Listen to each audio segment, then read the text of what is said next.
It's almost time for Black Friday week. It's already started. That means that on top of the challenges of Kickstarters, we've got the challenges of some of our favorite retailers, be it role-playing, tabletop gaming, or just buying a new kettle, which is possible in our household, really will impact our bank balances. But today, I really want to talk about the bigger struggles, the challenges against those huge creatures from the deep, the huge creatures roaming the forests, those vast behemoths, and those cyber corporations that feel that they know best how to control each and every one of us. So with devious dungeons, foreboding forests, and the coolest cats. My name's Phil. Welcome to the Dark Orb.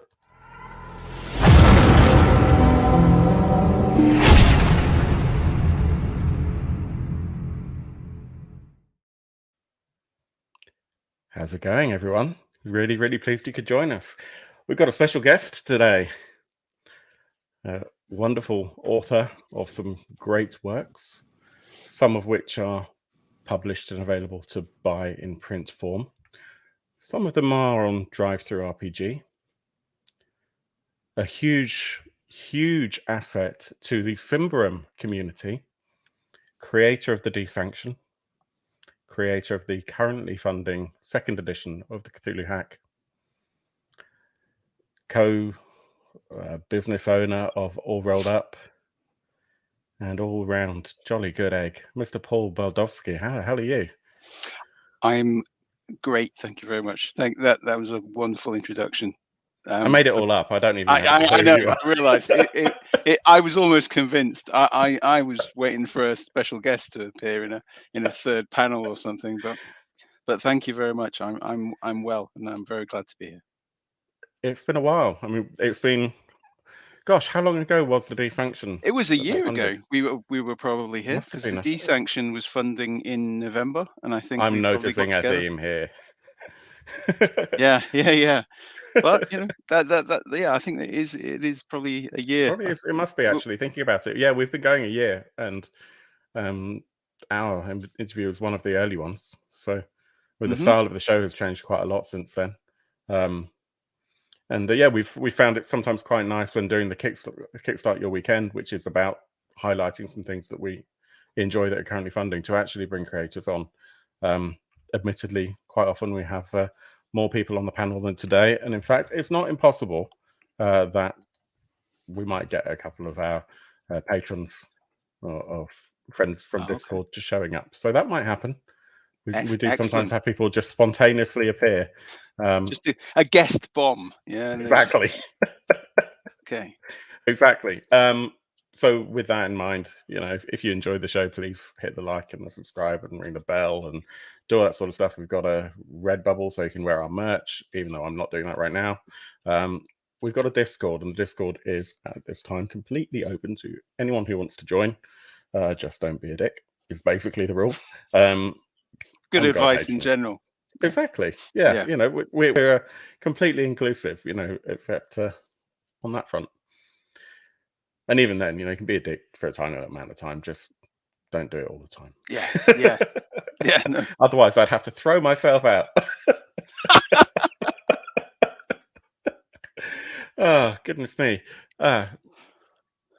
It's been a really interesting week. There's some stuff that's going on in the role-playing world, which is, is always dynamic. And I think the fact that it's Black Friday is very terrifying for bank balances and budgets right now. There are some expensive projects going on. We're going to talk about some interesting projects, I think, that have common themes. As I said in the lead in, two projects that deal with vast entities, the deep old ones, those Mononoke Hime, Princess Mononoke style giant creatures that you see in things like Shadows of Colossus, and corporate overlords. So some kind of common themes if you kind of squint your eyes and stretch your imagination a little bit. No, I don't think it's that much. As you said, it's that they are the overriding enemies who you probably lack the tools to actually bring down. Without a lot of focus, effort, I have and tools. a I have campaign. tools. That's not going to help. Seriously, it's not. No. But it's got a torch. Basically, my other half was. I say this every week. We're moving house. The other half was going through cupboards and said, "Oh, I found that Swiss Army knife that you lost." And I've got about 5 Swiss Army knives. I'm like, "You did? Okay, which one?" It's the one with all the tools. Yes. Okay. Other multi-tools are available. Yes. Yeah, this is a Victorinox. I also have a Wenger. I like a Leatherman myself. I've got a Leatherman as well. Yeah. Oh, goodness me. One thing that we tend to go over at the very beginning of the show, and I haven't primed you for this, so apologies. Okay. Is we the sometimes first one of the first and one of the last shows. That's great. Absolutely. No, we just talk about if there's anything that's come in the post over the last week, anything gaming related or anything that has arrived that you're particularly excited about. For me, 2 things have arrived. One is, and I know how much you love Merkborg, so that's going to make talking about Cyborg quite fun later on. But Heretic finally arrived for me. Anyway, yeah. You don't hate it. No. So I got Heretic and the GM screen and this box called Icon. Now, as you can see, I've not opened this yet. It's only arrived yesterday, and I just haven't had the time. So I'm still not sure what's in this. I think there's some cards, but I've got no idea. If I were more organized, I'd have set up the other camera and we could do a live unboxing. But I think by this point in time, every man and woman and their horse that's got a vaguely grim dark stream has probably already done that, so I'm not going to worry too much. Perhaps what I'm more excited about, and this is because I'm just stupid, I'm not joking. Okay, good. Right. Yeah. My Christmas jumper arrived today. Oh, mine's upstairs. And I'm not a festive person. I'm not unfestive, but I saw this and I couldn't resist. It is, in fact, it's not gaming related at all. It is coffee related. Wow. Very nice. Very nice. So, a huge shout out to the man who doesn't even know I exist, James Hoffman, who has a coffee YouTube channel. Thing of beauty. It's just awesome. So there's like, see here. So you've got your latte art, and then you've got your pour overs, and then you've got your mugs and stuff, the coffee beans, AeroPresses and V60 drips, and of course snowflakes because it's Christmas. Mine's not the cheapest thing I've ever bought. Mine's a Loki jumper. Oh, awesome! Yeah, big but fan. Which Loki? It's not got actual Loki on it, so it's got, if anything, it's probably the Richard E. Grant Loki because it's got the whole awesome. The whole horns arrangement on it and everything. So because we know Richard E. Grant is prolifically horny, right? So it's got to be him. I think that's well established. But his Loki in this series, and that's a spoiler, so you've screwed if you haven't watched it already. Sorry about that. Well, is fantastic. And it's a really great show, actually. I think it's probably one of the best that they've done. Very. So I look forward to wearing that once in the next month. I'm going to make an effort. I generally have about 6 or 7 Zoom calls every day, so I'm really looking forward to Monday, and I get to wear this and see how many people just don't notice. Although I have said I'll wear it once, but then again, I work from home too, so I'll probably just wear it for the whole month and no one will know. I mean, it's not the same as going into the office where wearing the jumper was actually a bit of a chore, probably. I can just wear the thing the whole time. Yeah. So that's true, but we'll see. If no one comments on it, then I mean, this is a bit like the if you cut a tree down in the forest and no one hears it. Is it really Christmas in your house if no one can see you wearing that jumper? That's fair enough. It's fair enough. You need to reevaluate this jumper scenario. So what we're establishing is that you're going to need a jumper cam. Yeah, maybe. Just really zoomed in, just on your arm or something. I'm not No. sure that's going to go down well in calls, but anyway, well, yeah, we'll see what we can do. I mean, you're going to have like a picture-in-picture thing going on. Yeah, yeah. So as you can see, it's been a long week, and Clearly, it's nice to unwind. yes. I'm really excited. I haven't watched it yet. The Cowboy Bebop series starts today. Also, Wheel of Time, which I've never read. So, I've never indulged in either before now, but they both looked very good. Cowboy Bebop is, well, the anime at least is extremely good, particularly if you like jazz music and kung fu and action. Otherwise, it's going to be rubbish. I'm very excited about it. Wheel of Time. We need to finish Foundation first. I haven't finished watching that. So I just finished it. Do you want me to spoil it for you? no, I'd rather you didn't. But the butler did it. Lee Pace, or Admiral Eyebrows, as we call him in our household, does something like unconscionable and has no regard for anyone else as a character. I mean, that's normally what he plays. Yeah, for the whole series, Yeah, and I mean, beyond. Yeah, absolutely. He's just that's heartless he's very elf. good at that. Exactly. And he was. Yeah. I mean, the first time I saw Lee Pace was in. Oh God, I've forgotten what it's called now. It was like the hackery program. Someone in the comments will probably be able to help. The first one I saw him in though was the What was it called? and I've forgotten the Halt and name Catch of it. Fire. Okay, yes, no, yeah, I saw him in that. But and I might be wrong. Was he not also in that thing about dead people and pastry? It'll come back to me anyway. The Great British Bake Off. No, no. Prue is very much alive. Paul Hollywood, though. I mean, you know, behind no. Yeah, that's more open to debate. Dead people and pastry. I'd love to know what that is. What's to speculate? I just want to say hello to people who've joined us live. Pushing daisies. I had no idea that was about pastry. It was about a baker who basically was able, well, whether he was able to, or whether somebody who he met was able to talk to dead people who they touched them. A physical contact allowed them to speak to the dead people. But yeah, but only he was the baker. Baked in a pie? No, it was not. It wasn't. It was a comedy. It was pushing pastries.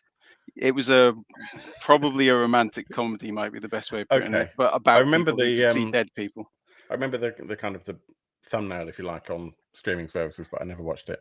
Let's very quickly run through, see who we are joined with today. So hello to Jason, to Neil, to Bruce, to Matt. Who else have we got? To Mohammed, good to see you. Krista, other Neil. Oh, we got quite a bevy of people watching. Thank you very much for joining us this evening on your illustrious Friday evening. I hope you all have a drink. Mine is unfortunately not alcoholic this evening, on the grounds that I was running late and I didn't have time to pour one. So it's a disaster. Mine's water. I don't think you can go wrong with that. I think it's something I should drink more of myself. Should we have a look at some of these projects? Why not? Let's start. Let's start with that one about old ones. I think that's a good place to start, especially as I've got a suspicion that you might know slightly more about this project than I do. Nothing. Nothing? Oh, no. Crikey. We're going to really struggle then. Let me get some sharing going on. We will also talk about some of your other projects whilst we're here, because I think it's important to get a good measure. But let's talk about this one.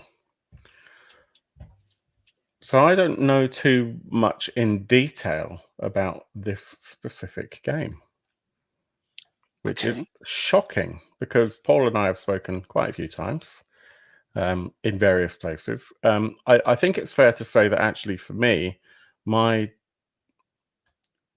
relationship, for want of a better word, with Cthulhu has been marred. Some of our viewers will know has been marred in part by the fact that my first introduction to Call of Cthulhu was via the wonders of Fantasy Grounds, and therefore it played very much like a war game, which wasn't great, and that tainted my opinion of any games that might be Cthulhu related. Okay. I did try and read some H.P. Lovecraft, but probably chose the wrong things, and We'll just talk got later about that. bored. Yes. Yeah. But Okay. the Cthulhu Hack is now in its second edition. It's an established role-playing game. I know it's very popular. It's an inexpensive entry into Cthulhu role-playing, and it's well loved. So, Paul, could you give us a rundown of the product itself and how it plays out, and what drew you to make it in the first place? You know, that kind of process that you went through. So, so the product itself, at the moment, it looks something like this. There you go. Yes. Hang on. That's the I'll embiggen you. Hang on. embiggen me. Careful. Oh now. yeah. So yeah, this is the current edition, and it's been through some physical iterations because I'm a bit of a graphic nerd when it comes down to those sorts of things. So the covers have changed, and I'm always changing the boxes that there's sets where you can get more than one book. But the reason Cthulhu Hack exists is probably twofold. First of all, I have to always thank David Black for the Black Hack. Yes, absolutely. Because David showed it was possible to do a bit of self-publishing, a small sort of a slim game, which took a concept. In his case, the most famous role-playing game in one of its early iterations, the Black Hack ultimately was that slimmed down to almost nothing. Yeah. You still had your strength, dexterity, constitution, blah blah blah, but the fine detail was taken in broad sweeps. So you didn't, you're not worrying about grappling or Yeah. endless depth. And the one thing that then that happened was that the Black Hack was available really for anyone to then hack themselves. And Yeah. this was 2016. And Better, over the yeah. course of like 3 months, there were you saw a few hacks of the hack turn up. On drive through, Yeah. we'll be talking about Mork Borg-esque things later, and a similar thing has happened. And it's very, Black Hack was a precursor to that in terms of Absolutely. offering a Yeah. basis. So from my point of view, I love that kind of simple, terse game where you can pick up a rule book, read it very quickly, and have something you can use almost straight away. And one thing that had frustrated me was I do enjoy Cthulhu type, the Cthulhu type setting, and I had played various games from various publishers in the past. But one way or another, the actual process of putting characters together and playing the games just seemed to take too long. So the Cthulhu Hack sought to make it simpler and more accessible in the same way that Black Hack made it more accessible to play your dungeon crawls. So I think it was literally like 3 months after David's Black Hack came out that the original Cthulhu Hack came out, and it was a very short. The book was shorter than the chase chapter of the most popular Cthulhu role-playing game, and it had everything in it. It had, it had character generation, archetypes, the mechanics, and the core mechanics are embedded in the concepts of Lovecraft stories. That the heroes within the stories will seek things out, and in the act of seeking them out and trying to understand what's going on, they effectively spell out their own doom, because the more they understand, the harder it is for them to really comprehend what they're seeing. And in the game, that's dealt with using the mechanic that the Black Hack used for things like keeping track of your arrows and torches, which is basically you rolled a die, and if you got a 1 or 2, that die dropped down a value. So it went from a D8 to a D6. That applies in the Cthulhu Hack to your sanity and your investigative skills, in that you're not losing them, you are breaking as an individual. So Yeah. your character is becoming more broken by the comprehension, small though it is, of the overarching threat, the cosmic horror of realizing that you genuinely are an insignificant speck compared to the elder entities that have existed since the dawn of time. Now, very quickly, I'm going to interrupt you. Yep. Talking about the elder entities that have existed since the dawn of time, I would just like to invite and welcome my good friend Cthulhu Nut. Is probably the best way to describe him. Yoel, how are you doing? Well, I think I was better before that introduction, to be honest. You know I love you. Oh, thank you for joining.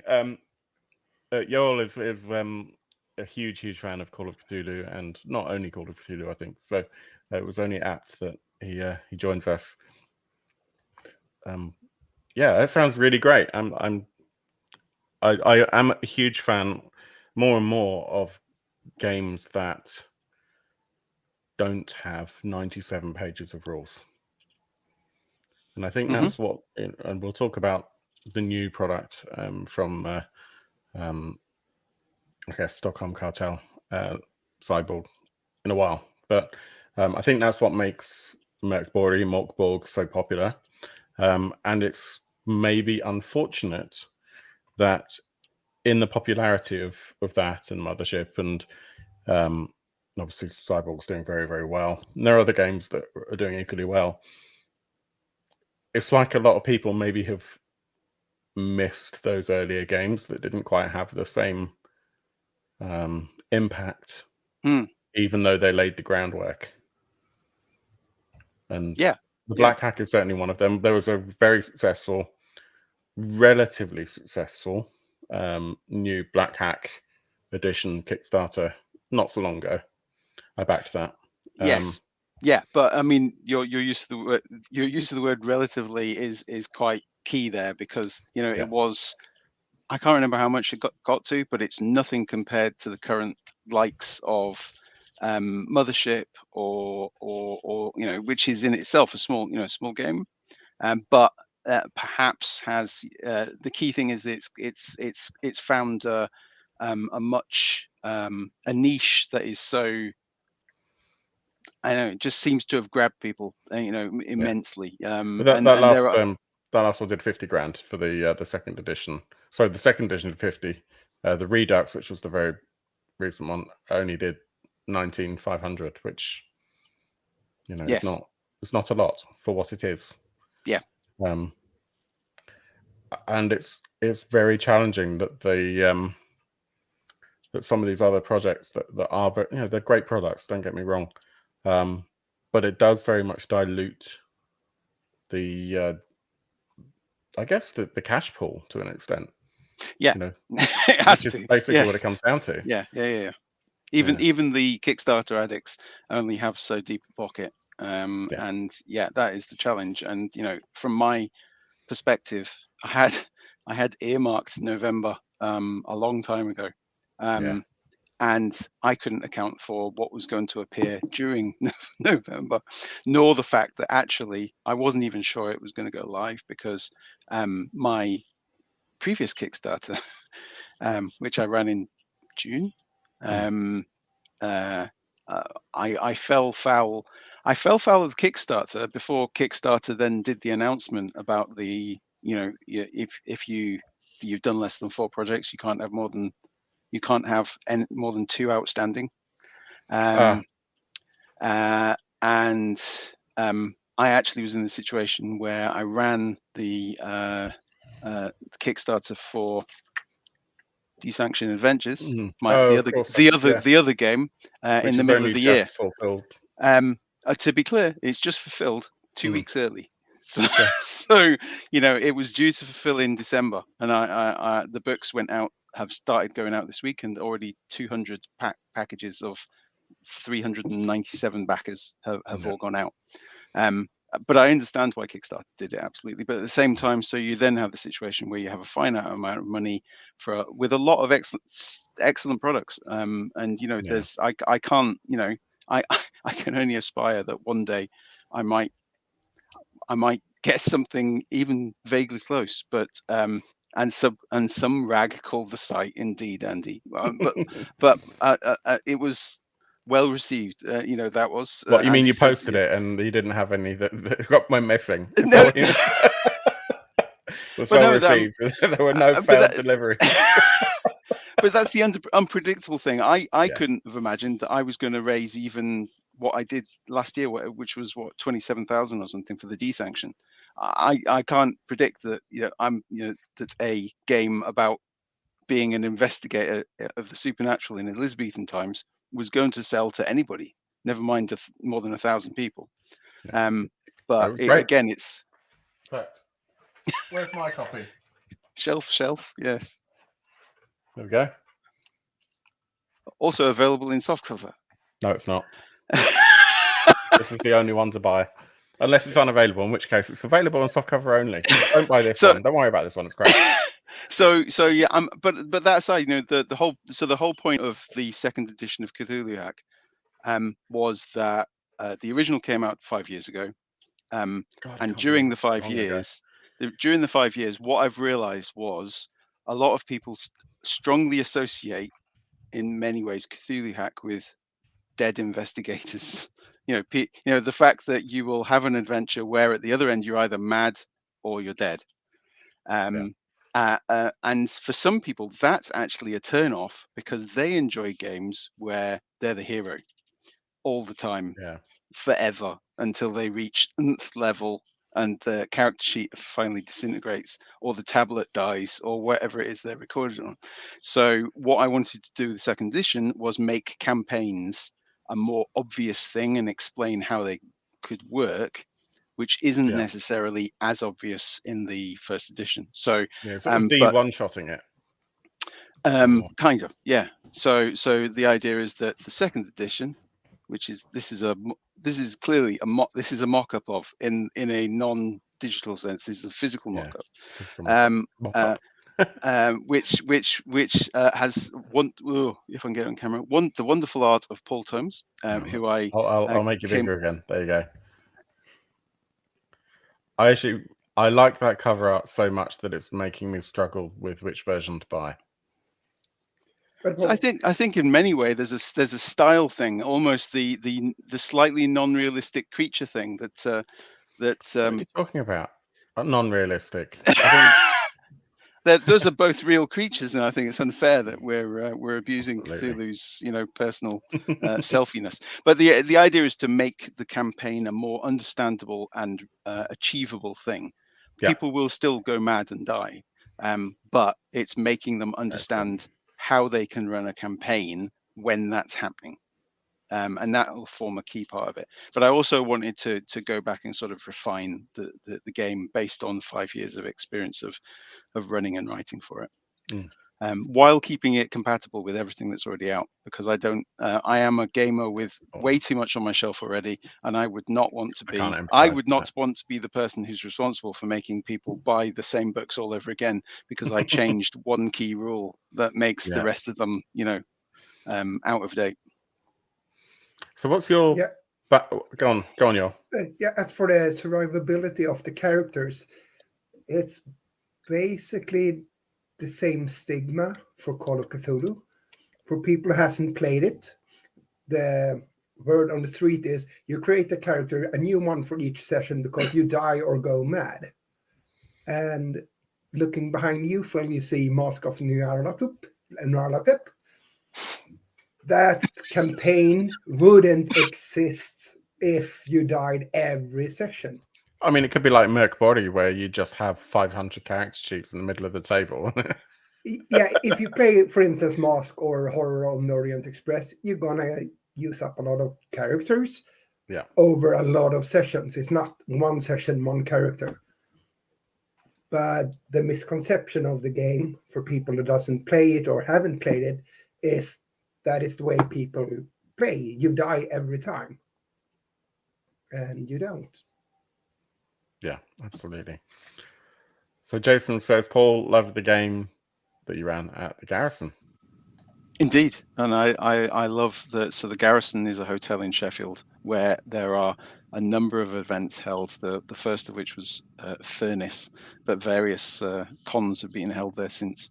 And I am looking forward to getting the opportunity to go back to them now that we hopefully have weathered the storm and come out the other side a It's a little bit scary, isn't it? a little battered, but slightly wiser, hopefully. Will you be at Dragon Meets this year? I will. Indeed, and actually that will be my third convention of the year because I was at UK Games Expo. I was at Salute last weekend, Goodness me. which is a war game event but still has a representation. And I shall be at Dragon Meet, which is that 2 weeks now? 2 weeks time? Yeah, it's coming very, very quickly. I was thinking, because I've not booked onto any games this year. Normally I book onto at least 2 games at Dragon Meet. Last year, I think I was booked for a morning game and an evening game, and the evening game was, I mean, it was fun enough, but half the delegates didn't show up. The morning game I ran Alien, so that was fine.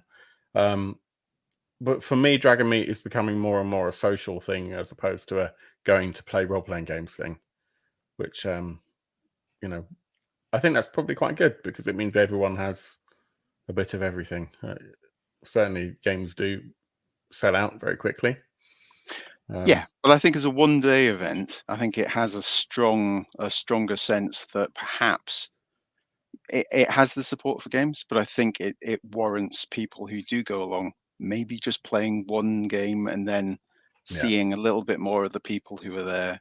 Whereas at Expo, you have a lot more opportunity to mix and match your days. Yeah, absolutely. I mean, Expo is a 3-day event, and a lot of us will go actually for 3 evenings, the preceding evening, and then Friday and Saturday, and then we'll leave at some point on the Sunday. I've got a birthday during Expo next year, so I'm very much looking forward to it. So they'll probably move it again.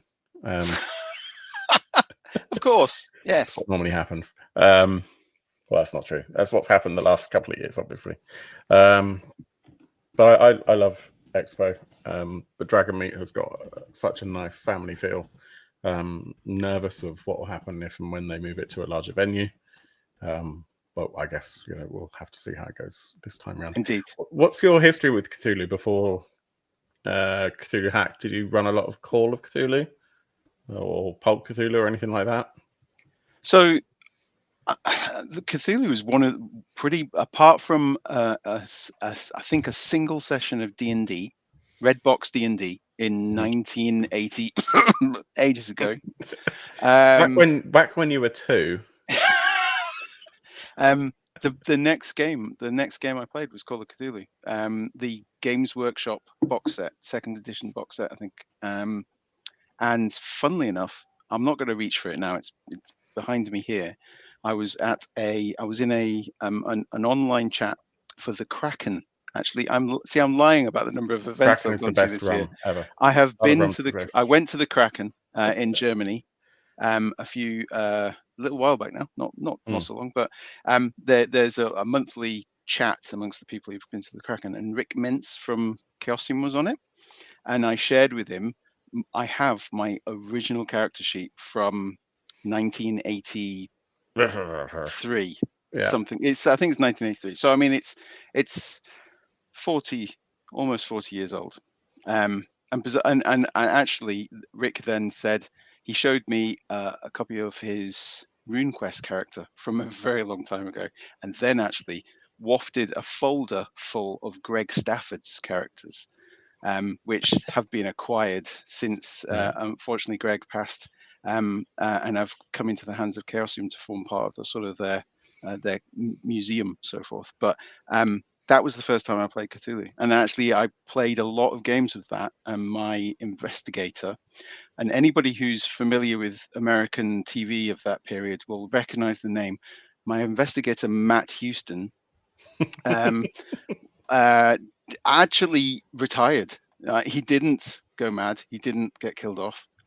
He lost an eye, an arm, part of his left leg, but he never actually went mad or died, and ultimately retired.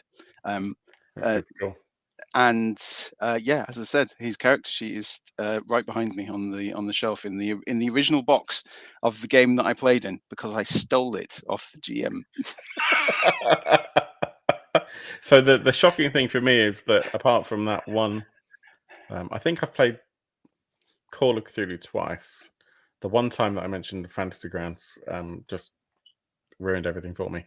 But Yoel is Yeah, he's hatching a plan.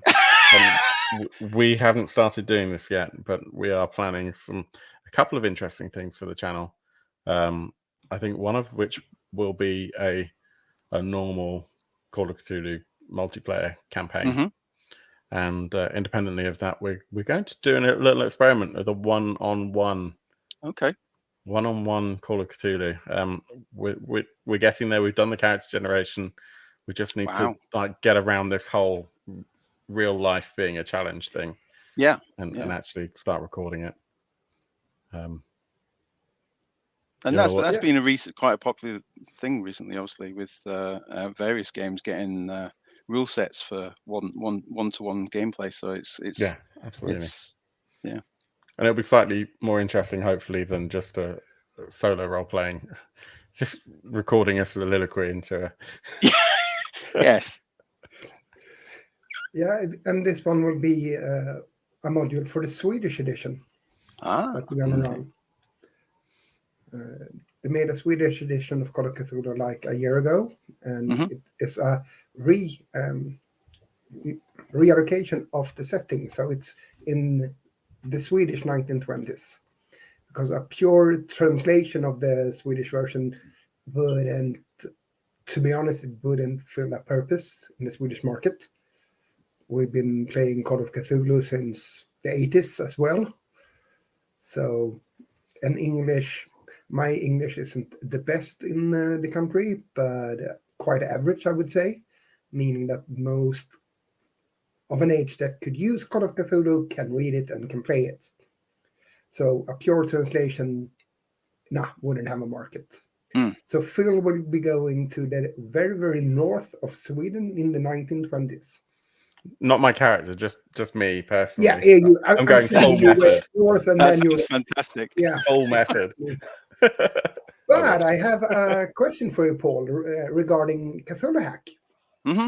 Since Call of Cthulhu is more of an investigative game than a horror game, in my opinion, the horror is a part of the investigation. And I play a lot of other horror games, and I usually tend to treat the material for them, the source books and scenarios and adventures, as kind of interchangeable. The system isn't the important part, the story is. So if you have Cthulhu Hack, how hard would it be to use that rule set to run regular Cthulhu scenarios and modules? So I'm just going to say really easy. It was actually part of part of the process of my putting this together. Definitely in the back of my mind, I had the idea that the investigation aspect, which is boiled down to just two roles: flashlights, which is your physical investigation, and smokes, which is your social investigation, were going to be rather similar to the classic. And I don't know whether it was necessarily Call of Cthulhu. It might be more basic role playing, for example, where skills are categorized and they fall into, broadly speaking, I think 3 categories: kind of academic, communication, and physical, or something. So I almost had that in my brain that was what I was doing. I was boiling those things down. So in many ways, because the horror is embedded in the adventure, and the adventures, admittedly, while they have stats for various elements, normally the human elements rather than admittedly, probably Call of Cthulhu goes over. I'm just going to say it. They go over the top with statting everything, And or then you have ignore been. it. Yeah. I mean, but when I was playing in as I said, the early '80s, and after that, Cthulhu and the other major entities all had stat blocks. It's not like they weren't there to be beaten up if you had the kit to do it. But so you can take any adventure, the plot of the adventure, and the people involved, and the skills they have, and migrate it on. I rarely spend any time thinking about the conversion. I will do the conversion on the fly and use the adventure as a prompt to what needs to happen. So if you have a character in there who has archaeology as their primary skill, the investigators can leverage that to give them an advantage on their roll. So they will roll 2 dice instead of 1 or something like that. So I won't get bogged down in a specific conversion of the characters. And on the Just Crunch website, there is, for example, a conversion of the classic haunting adventure with the house where you have to go investigate. There is a breakdown. I bizarrely enough did in an Excel spreadsheet, which just shows you how you kind of do it scene by scene. But that's probably the most time I've spent doing a conversion. What I will normally do is just read the adventure back to front until I'm comfortable with it as a story, and then just run it on the fly. And I've done that with Call of Cthulhu, Trail of Cthulhu, Delta Green, and other Cthulhu type games are also available. And I've probably tried to run games using Cthulhu Hack and done it. I've never been in a situation where I've been stuck for a conversion, because it's so lightweight. And if you know the story you're telling, then that's the key part of it. Excellent. Very cool. So Very cool. that's a great sales pitch for it. Yes, it's that and the bit about the book being smaller than the Chase chapter in 7th edition. And yeah. And by the way, Phil, we will not be using that part of the book. Oh, really? Because we're substituting the Cthulhu Hack rule set in instead. So whenever we're going to look at chasing, yours is going to go, ta-da! Let's see how we would do this in Cthulhu Hack. So let's have a look at the campaign. Let's do that. Doing okay. So 27, nearly 27,000. Mm-hmm. I think we can all agree that should be a bit higher by now. Damn you, other projects. Hang on a second, because my wrong screen was up. There we go. Right. I've looked at the stretch goals previously, and they're great. I mean, first of all, as I said earlier on, I actually really love this cover art, and I love it so much that it's challenging me with regards to whether or not I want to get that or the fabric cover, which is great. I mean, the buckram board is just awesome. So we're going to have the mark there. Although you don't have to make that judgment, because the stretch goals now mean you get a dust cover. God damn you! Right, there we go. That's the dust cover will have the so the specifics of the art on the dust cover are still being I'm still trying to work it out, because I would actually like a 2-sided dust cover. One side has the soft cover art on it, and the other side has a different a more basic image, which I aspired to do. But I mean, we can knock up a basic image for you. I'm sure you can, in paint, probably. Yep. Yes, it'll be glorious with crayons. Yeah. So at this point, it's a 120-page book with 14 pages of art from Paul Tomes, and you also get an adventure in the book. But you also, if you backed it at the digital investigator or above, you also get a PDF of an extra adventure called The Brighter the Light at the moment. I have to say the backer levels got a bit crazy, because the day I launched it, I found there was some weird error in some of the lower levels, and I was forced to duplicate them. Oh, I remember that. Yeah. And the problem with that is once you do duplicate them, they are there, but you can't get rid of the old ones unless everybody leaves them. And Yeah. in a Kickstarter, that's impossible because there's always going to be somebody who There's doesn't gonna be see someone. any of the updates. Yeah. So it means now I have way more backer levels than I ever wanted to. But I have tried to provide as much sort of guidance on what level gets what. So I assure you, I'm not signed in, which is why it looks like I haven't backed this. I have backed at I think it's the Dogged Investigator level. Yeah, which is the hardback. The one without the all rolled up, because I've got Yes, 3 all rolled ups and not enough. not enough all rolled ups. Not enough roll Well, ups. what I'm waiting for is the all rolled up storage system. Yes, that's in the works. Don't worry. Excellent. So that Yeah. you can like wall mount and then just like Yeah. Yeah. Once that exists, I'll reconsider. I mean, it's not like I don't have enough dice to fill all the all rolled ups that we've got. Well, yeah. I mean, all rolled up have more dice if you need more dice as well, just in case. So there you go. Yeah, absolutely. And Andy's saying I need an all rolled up for my all rolled up. yeah, absolutely. And Bruce says stick Cthulhu. Yeah, absolutely. There we go. Stick Cthulhu. And going back as well, Cyborg Salt, spinner dice too. Yeah, I'm not going to show the spinner. There's a campaign for a die that's basically a spinning top almost. But it's not doing very well. That's all of those. So let's look at the pledge levels, because the thing that always gets me with your projects, Paul, is how conservatively priced they are. Which I think is great, because a lot of people these days charge a lot more for, the same amount, basically. And I think you do a great job of nailing that whole value for money thing, and also keeping it real and making your games accessible to people who haven't got a lot of money. And we can start there, but demonstrating that with the PDF for £7, which is about $10. The Digital Investigator, which has a little bit more, doesn't it? So we've got the PDF enhancement stretch goals. So yeah, because the bystander one just gets the PDF of the core rules, whereas the Digital Investigator, by being a little bit more, gets access to any additional PDF stretch goals.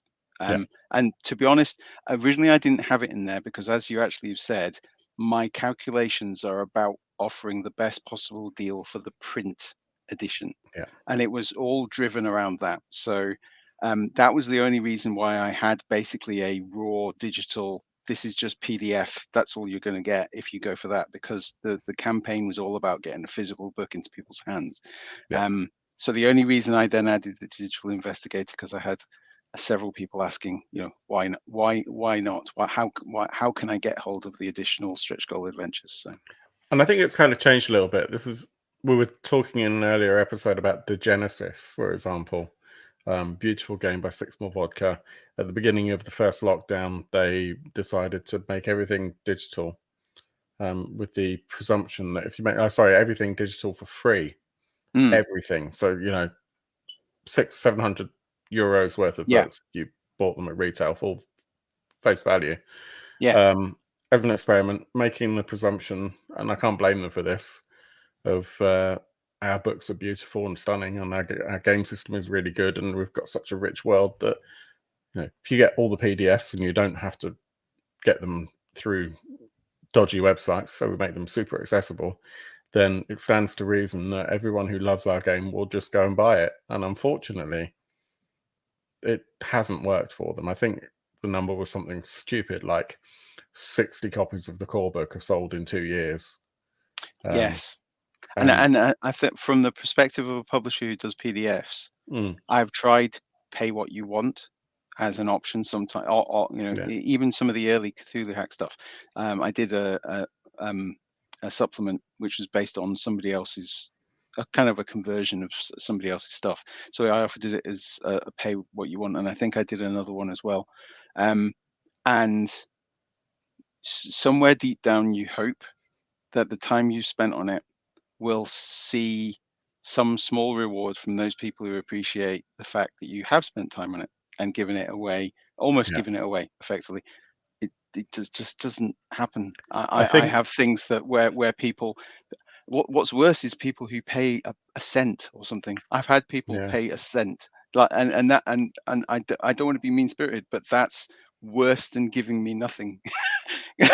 Because it's Well, at least when really it's nothing, it's kind of like someone is curious and they don't know if they're really going to like yeah. it. Whereas when it's a cent, it's like they just think that my stuff is worthless. Which Yeah. is, then that's, I think the risk is that one can risk devaluing the property by saying, I don't even need you to pay for it. And with the Genesis, obviously that's hugely backfired, Yeah. and they've now announced that they're cancelling the project, to the extent that I've had to go and order everything because I actually always wanted that on my shelf. And Yes. Mm-hmm. The idea of it not being on my shelf because no one has bought it is just, honestly, it's insulting to think that people can devalue such a project. Yes. I know. And it doesn't matter if it's, pay what you want on drive-through or if it's the Genesis, stuff takes time. Even this show, as well as the preparation and reading whatever we're going to talk about, just putting the art together on a weekly basis, it can take an hour. If I paid myself minimum wage for that, I'd be laughing. I'd have an income. Yeah, no, and that's it. It's people in industry don't generally. You don't even give yourself minimum wage. no. It's a labor of love. I don't really know anyone who's a writer in the gaming industry who really makes a living wage from the gaming industry. It's very, very, at least in terms of authors and artists, it's very hard. Of course, you've got professional GMs and that sort of stuff, or the high end, your Matt Mercers and stuff, and they make a lot of money. But actual creators of IP, writers and people working in video gaming industry, in the role-playing gaming industry, it's not well paid. No. Even less well paid if someone only pays you a cent. Yeah. And I think when it comes to the PDFs, there's been a mind shift. Yes. Because the PDFs were considered the lower end of the thing, the least attractive thing to get, because people wanted the book. Right now, a lot of people want the PDF. They don't care about the physical book. People aren't running in person like they were 2 years ago. No, and even if they are, they're using tech to do it. Yes, it's true. They have an iPad. They have a laptop behind the GM screen. Yeah. So all of the above. All of the above, which means that the paradigm that, we're going to give away the PDF or pay what you want for the PDF because we will sell the books, is, in today's world, when it changed, it's flawed, isn't it? It's flawed. So I hope that everybody thinking that their project will work in that way reevaluates, because the physical product costs more to produce, and more and consumers will go for the PDF instead. I have lots of physical books because I like them, but I haven't opened. I read the PDF. I run from the PDF. Yeah, same here. And as of now, my shelves are full. I can't put anything else in. So I back at digital level. Very rarely nowadays I choose the physical ones. I do still back physical for a lot of things, not for everything. But I'm in the same boat. That we have a long-standing joke on this show about me not opening anything. I've got quite a few of these things behind me as selling shrink wrap. Doesn't mean I haven't read them. Same here. My masks are still shrink wrapped. Yeah, I've got a. Yeah, we've heard about your masks, yo. Like Chaosium, their PDFs are excellent. Yeah. So, yeah. Yeah, absolutely. I've opened mine just because I really wanted to see what it was like, because I don't have any. I still don't have the Call of Cthulhu rulebook. It's something I'm hoping to pick up in the Black Friday deals. We'll see whether or not Chaosium does anything for Black Friday. Sometimes they do, sometimes they don't. But I think the challenge with PDFs though is the willingness to pay for a nothing for something that isn't physical. And that is an of itself. You know, there are plenty of companies who charge, for example, 50% of what the physical product is, and I think that's warranted or actually undervaluing it. I get it that the physical book is a thing which you can hold in your hands, and there is a value to it, but there is a value. The value of the book is the work that went into it, and that exists in both the virtual and the physical product. It comes back to the old idea that all of us will recognize, that I think many people that we know are probably too young for, but it comes back to the idea of when you borrow someone's CD and you tape it, or tape something, an album, for example. That concept that you're not allowed to do that, but actually the thing that you buy when you buy a book, when you buy an album, a CD, a DVD, video, whatever, really you're purchasing the license and the rights to view that. You're purchasing the rights to access that material, and it's a little bit harder to comprehend when it's something like a book. But I think ultimately it's still pretty much the same, and that's where actually used books can harm publishing, if you've got something that never ever makes its way back to the author. Same with books, same with albums, whatever. But really what you're purchasing is the right to enjoy that intellectual property. And that's where, I think you're right. And you look at your £50 book, or your print book, or your £30 PDF. There's no way in hell that book costs £20 to print. And maybe maybe a couple of quid, 3 or 4, depends on the volume, obviously.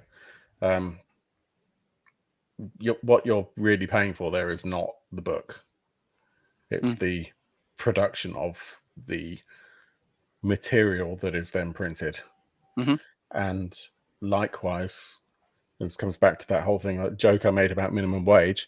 Actually, you're paying for people to take their time away from doing some other job, which will probably pay an awful lot more, to follow their passion and create something. And that is hard and undervalued. And I can't do it. I'm absolutely terrible as a writer. I don't like any of the campaigns or the scenarios that I write. I mean, people play them, they enjoy them, that's great, but I'm never satisfied. I would never have the courage to put pen to paper and try and sell it. I haven't sold any of my scenarios on Drive-Thru RPG because I'm convinced they're not good enough. So, full hats off to everyone, Paul, you definitely included, for having the courage to do that, let alone achieving what you do. But it's hard. I mean, it's very difficult to make ends meet for a start, doing only that. And I think for a lot of people, the dream is to just do that. And getting into that position is very difficult indeed. And it's not helped by people not understanding the material worth of things. Yeah, absolutely. So as we've suddenly gone from very silly to really down to earth. Yeah. Let's talk about this shit. Right. So for 12 quid, you get everything in PDF. 13 quid, it's a whole pound more. You get a softcover copy of the book and everything in PDF.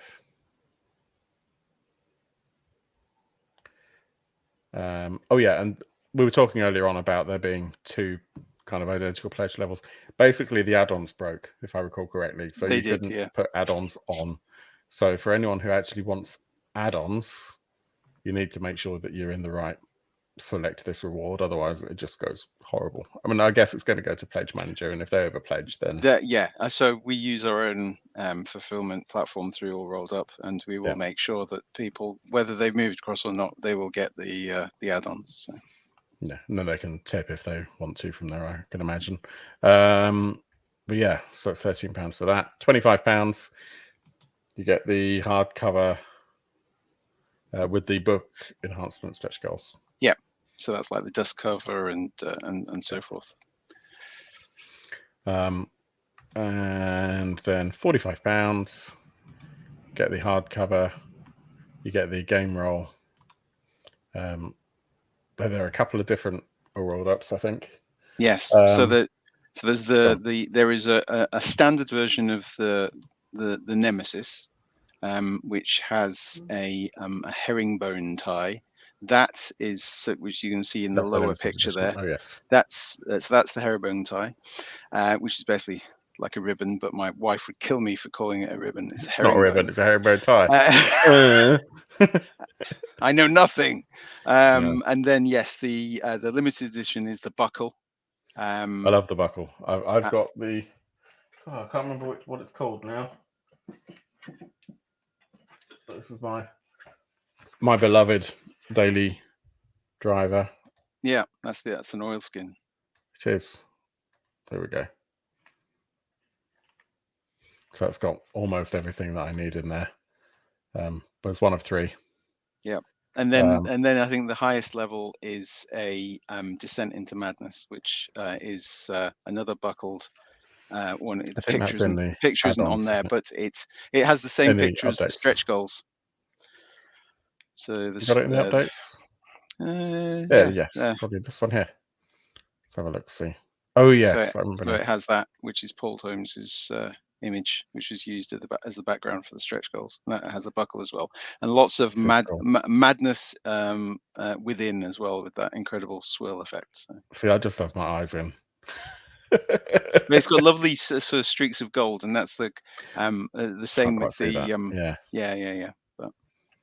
But they are lovely, and if you don't own an all rolled up, and you happen to like Cthulhu, then definitely worth jumping on and getting something a little bit special. Where were we with the stretch goals? I think so. You've got them all. So one of them, that is the Descent into Madness, is all gone, sold out.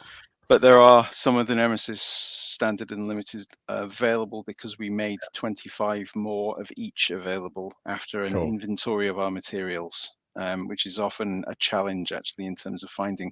These are limited edition for no other reason the fact that some of the material we use to make them will not be available after we have finished the process. So we are then is that because you get it done as a commission and you get however much you get, and that's we use a lot of material that's available to anyone, and get it through sort of textile sort of wholesale type people, but all such textiles are usually on a limited run, and once it's like fashions going out of their season. You won't see the same outfit because it's just not being made anymore. So the same applies to a lot of fabrics that we use in our in the Aura dubs. Yeah, that makes sense. So yeah, but as we said with regards to pricing, I mean, 60 quid gets you a buck one. I mean, this wasn't cheap. This all rolled up that I've got, I want to say it was about 45 pounds several years ago. Yep. And it's weathered very well. I got this at UK Games Expo 2017, maybe. Maybe about then. Yes, and you've looked after it very well as well. The oilskins, if not, it just doesn't go anywhere. Begins to age a little bit. So I mean, it is beginning to show, but yeah, I mean, it does need feeding. Yes, you need to oil it up. I mean, I've got olive oil, I've got vegetable oil. Needs a bit of wax. I've actually got some. I've got some linseed oil. That might work. It might work. I'm not sure. But yeah, 60 quid for the hardcover of the book, the buckled or rolled up, whatever stretch goals they get, and you get your name in the book. Mm-hmm. I mean, you know, that's a piece of immortality with the old ones right there. And I'll sign a piece of paper that will come. Well, it's a book plate for that level as well. I was going to sign them, but people, I don't want to devalue anyone's book by signing it. So there'll be. Well, you get to a point where actually the unsigned books are the ones that are the more rare. Yeah. Indeed, yes. But actually, like the desanction, these hardcovers are Kickstarter specific. So if you don't back them or take an add-on of a hardcover in the Kickstarter, you won't be able to get the hardcovers. Yeah, and that's a really good shout. And what with you having the dust cover as well, I think for a collector certainly it's worthwhile looking at that at the hardcover level. You can get the hardcover without any of the extra bells and whistles for 25 quid. Mm-hmm. About what, $30 just over probably at this current exchange rate. Maybe 35. I haven't looked it up. Yeah, I think that's a really great way to get on board. If you already play Call of Cthulhu and you want a simpler rule set for some of your friends who don't want to go into the bowels of BRP, which is it's a simple system, but someone needs to know it really well. Otherwise, it can be painful. I've still not run Call of Cthulhu. I've had the starter set on my shelf since my birthday, which happened this year. Other birthdays are available. It was my birthday in June, and as we didn't get to go to Expo at that time, that was on my list. So I haven't even I have opened it, but I haven't gone through it yet. I haven't read the first book. But it'll happen. I need to run masks. And who knows, maybe run masks under the Cthulhu Hack, and that'll be even easier. Yeah. Sounds like that's perfectly possible. Absolutely. Yeah. Look at the Cthulhu Hack. Check it out. How long have we got left? We have got 9. What for this days. Discussion or the right. For this discussion, we've got another 4 years. 8 days to go on Cthulhu Hack. Yes. Please check it out. It's really cool. It's really fun. Yoel, I think your time is up, isn't it? You need to disappear back into the ether.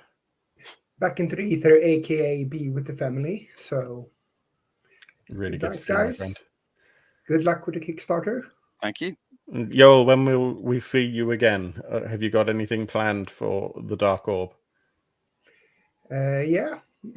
Hopefully I will run a scenario of Väsen for you guys using Matthias Redbo's scenario that he wrote and ran for Sweden Rolls. So that scenario is not available anywhere else but for the Sweden Rolls patrons, and he thinks it will be great fun if we are on it. So we will. Let's give it a go. You messaged me about dates. I can confirm that looks like it's a go from all parties. So we'll start recording that next week, I think. Excellent. Cool stuff. Thanks very much for joining. Take care. Enjoy the rest of your evening, Yoel. Bye-bye. Bye. We should probably talk about some of these other projects, shouldn't we? Yes, go for it. Advertise them and everything. We'll fit it into 5 minutes. Go. Okay. Let's go from great, big, enormous creatures from the deep to corporations and dystopian madness. Cyborg. So Cyborg, from what we've seen, has been very heavily hyped. I've been pretty excited about it. I'm a fan of cyberpunk. I'm a fan of Mort Borg.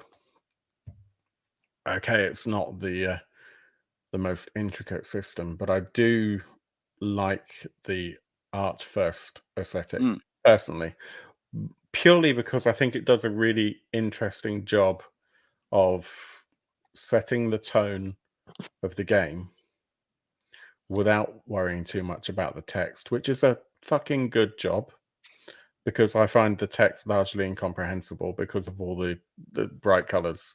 Talking about Mort Borg particularly.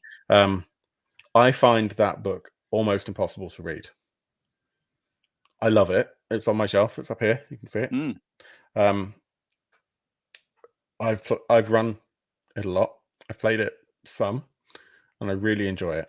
But the reality is, my entire interaction with the rulebook of Morkborg is the inside back cover. Exactly that. Hang on. Boop. There you go. Let's be specific. Just this bit here, yeah. Just that bit there. Well, Yeah. where the rules are. That bit. That bit there. Yes. Yeah. That one page, which is wonderful from a game design perspective, but entirely wasteful. And everything else in the book is of value. Basically, a lot of it is character generation, but it's not very accessible, I don't think. And that's the challenge. Yeah. Cyborg is the cyberpunk version of Morkborg, and it's it's one of those things that I'm a bit concerned about the impact, I guess, as we were talking about earlier on, it has on other Kickstarters, not only yours, but there are several that, between this and Mothership, have been massively impacted. And whilst I acknowledge that Stockholm Cartel are an independent publisher, the argument has been said on our Discord, following our multiple conversations about what's considered as indie now, which is not the same as independent publishing, but is actually a subset of that. That maybe this is, and I'm wondering if someone in the comments is going to say it first. Who said it first? Andy said it first. Insufficiently indie. It does. And excuse me, I may momently go off camera because I'm letting a cat out of a door. But I think there's a lot to Why be are you said keeping by a the fact cat in a door? I'm not keeping it in a door. I'm allowing it to pass through the door. But I think the key thing to be said about Morkborg is this. Hang on. That bit there. Free That League bit. Workshop. That bit there, Yeah. and that bit there. Those two things there that do a lot for it. Not necessarily sell it by any means, because it's as you said, that it has incredible sales potential in what it does in a, I'm going to use the word shocking way, but it's shocking in a my God, what is this I'm reading? You know, it's the you know, if you get to the weapons It's a chart, visual impact, isn't it? yeah. And I was just looking at it a moment. There is 2 pages, which is not even the whole. There you go. That's not even the whole weapons chart. That's what 3 entries on a D10 chart to work out what weapon you've got. And they've spent 2 pages of a 70-something page book giving you 3 entries on a D10 table. Yeah. Who else can afford to do that? But well, I do know that they took no profit from it. So there was an interview, written interview. Pelle Nilsson and Johan Noor basically said that they took all the profit from the project and pumped all of it into the production of the book. Yes, and you can definitely see that. Yeah. So they haven't. I mean, I think they've definitely gone the route of they've embraced the indie culture of not taking really any money from it. At least at that point, I don't know. I'm probably by now that they're getting some profits from the ongoing sales. I hope so, because they've put a lot of work into it. But obviously, Free League got them the foot in the door to an extent. Will have helped. Even Free if it's just in Free terms League of has an advertising. immense social engine as well. I would suggest. Exactly. You know, a lot of us are fans of Free League, and it definitely has changed even over the last couple of years. But you know, Free League tweaks something, and everyone's going to hear it. So that, you know, little things like that make a huge difference. Yeah, and to have a company that on the one hand is supporting something like this, and on the other hand is producing the Blade Runner RPG or the Aliens RPG, which have, you know, licenses behind them, which mean that Free League have had to swing a lot of money into doing that, but at the same time they are supporting what is notionally an indie publisher. Yeah, I mean, I think the path forward for that would be to see more independent games go through the Free League Workshop into print, which I think will then maybe destigmatize it a little bit. Because right now it's pretty much just that. There was been a couple of things, they've done some of the art books. Certainly they've got the licenses for Simon Stålenhag, like the Tales from the Loop and things like that, and that sort of stuff, because he's the director of Free League. There was Mikael Peterson and Gunilla Johnson wrote a novel for Cult, which they printed and they kickstarted. Impossible to buy it if you didn't get it first time round. I basically had a watch on eBay searches for about probably 2 years. Finally managed to get a copy of that about 2 months ago. Yeah, but then recently the reprint of Into the Odd. Yes, yeah, that's true. So they are beginning to do it. That's a really good point. I'd forgotten that, even though I backed it.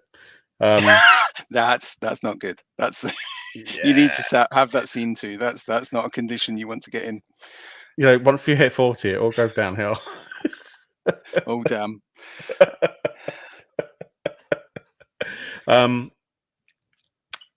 But yeah, I think they need to maybe do more in that world. But in terms of this project itself, it's not cheap. No, it is not cheap. I'm not saying that you don't get what you pay for. It was quite a short campaign, 11 days left to go on it. They've made 270 grand. I'm surprised it's not more, given how much money Mothership has made now. Mothership's over $1 million, so £800,000. Admittedly, we've still got 11 days to go here, but this isn't climbing particularly fast now. But let's have a look at some of the artwork. It is very evocative. Obviously, Joanna's done a fantastic job of changing some of the style whilst keeping it very much in the same vein as Notebory as well. Yeah, and you can see it in images like that. Actually, there's the characterization and stuff is very similar to some of the images from Morkborg. Without quite as much yellow. Yes, or pink so far. But there are a couple of pages in the book, and you just kind of need sunglasses. So maybe that's the point. Maybe that's how it went. He opened his production copy of Morkborg and went, "Oh," put in sunglasses, and then goes, "Oh yeah, I should probably do something in Cyberpunk." Yeah. I mean, I played Cyberpunk 2020. Only the one campaign actually of it. I see. I played Cyberpunk 2013. Yeah, I had Friday Night Firefight and the original black and white box 2013. And that's probably when I played it most, when I was at university back in a long time ago. But we played a lot of late 2000s. Oh, we played it when the 2013 seemed a long way away. Yeah, I was at uni in the early the late 90s. And yeah, it was basically Vampire Slay Industries. That was it. So it was basically Vampire and Cyberpunk in the early 90s. So there's not much difference. I think there's an aesthetic that appeals to the university student that lies within those what games. You're talking about. I'm not still basically wearing the same stuff I wore in the 90s. And lingers on. Well, I'm wearing just black and white as well, so it's not like but yeah, it's obviously something but potentially I don't know what the difference is between Mothership and this, for example, that adds an extra 0 or 2.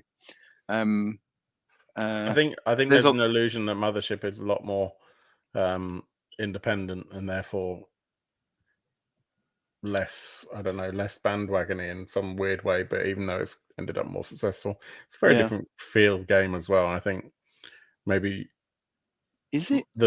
Well, yeah, because In many ways, I mean, you know, the characters probably have a similar. There's a similar basicness. That's the wrong word. It doesn't exist, but they are both very basic, and they're very basicality. There we go. Yes, the basicality of it, the basication of the characters is yeah, it's very simple. The mechanics are It's very true. simple. There's, I mean, I haven't Mothership is a checked bit to more see whether. BRPE. Yeah. But I mean, you only have the 4 classes in Mothership. But I think in Mothership, I mean, that's presuming that you don't hack it, obviously. But I think Mothership is a little less prescriptive because, okay, you're probably out in space, but apart from that, it's just a sci-fi game, and you probably don't even have to really run it in space. You can just run any old sci-fi crap in that. Whereas I think Morkborg is actually quite defined in the type of games that you're going to play. You kind of it's going to be some sort of gothic horror dungeon crawl, for example. With Cyborg, I don't know. It feels like they're trying to do the work that the gamers should have done by themselves. I don't think Morkborg should be as confined in its setting as it is, but maybe that's a reason why Cyborg, because Cyborg does just on a really basic level, it feels like just Morkborg with more neon. I mean, unless I'm making it up in my head, when I read going through the description of it, there was the reference to the 66 headlines or something. Yeah. And which It immediately is took like a me to the 66 Psalms, which I is my favorite feature of Morkborg is the Psalms, and and I think as a result of which it does feel like, and I'll do some product placement here, it feels like a combination between this and this. So augmented reality is basically a booklet of cyberpunk tables. Yeah. There you go. And Morkborg, you put them together and you end up with Cyborg. And clearly you can see from Morkborg that the talent for creating these random tables that in some cases almost aren't random tables. When you read the Psalms initially, you've probably been just told that you're making a die roll to actually decide which of the Psalms is going to apply it. It's still it's a random table, and there's a big thing for there's a lot of random tables out there. I love random tables, to be honest with you. Yeah, from the point of view of a GM trying to improv a session, or even just sort of add a bit of color or difference to something that is straight out of a book, that random table is key. And that's what Cyborg feels like it's doing. I've run Morkborg quite a lot, and I've never felt inclined to run it as a campaign. I love it for one shots, and I don't know. I know lots of people have run it as a campaign and that have had great success with it, but it doesn't pull me in that direction in the same way that Alien doesn't. So I think that's where Cyborg is a bit different in that. I don't know. I mean, I guess you can do effectively a dungeon crawl. You can do breaking into a skyscraper to try and get the big boss at the top. A bit sort of like the final confrontation to RoboCop almost. I mean, but and as you said in your introduction, though, that the corporations are like the cyclopean entities that appear in the other two games in this That's true. in this show. True. In the when I was playing Cyberpunk, is it Arasaka is one of the corporations, I think. And there were a whole, all the corporations, the mega corporations, were these untouchable entities, but you could poke them with a pointy stick by breaking into one of their offices and installing some worm in whatever in their systems, and you could remind them that they're not all powerful, but the chances of you bringing them down were minimal unless you did have a campaign. And I'm not sure with Morkborg whether I've not run it. I have played it, but in reading it, I think there's fascinating. My fascination was with like the twin-headed basilisks and stuff, and the whole Psalms and the prophecy of the end of the world. And it feels like actually maybe in Cyborg they've twisted that a little more, because again it feels like there's a sense that there are many ways that the world is potentially ending. It's not just Yes. not just the Psalms, not just this one foreseen event that the one of the heads of the basilisks has seen. There's other options here, which might account for there suddenly, it being whatever 40 pages longer than Yeah, it's Mork Borg. 160 pages, which is quite. Oh, it's got even bigger then. Did it get bigger during Did the they campaign? embiggen it during the campaign? Yeah, I thought it was. Let's have a look at the goals of stretching. Hang on. Let's make this. There we go. So stretch goals. I love the numbers for the stretch goals. They look like It's the sort of thing everyone wants to do. They look like sort of hackable addresses that you might be able to go to. Yeah. So they've added another. See, they have ribbons. Yeah. Let's face it, all all hardbacks. To be honest, it probably costs money to have the ribbons removed from a hardback. So it's one.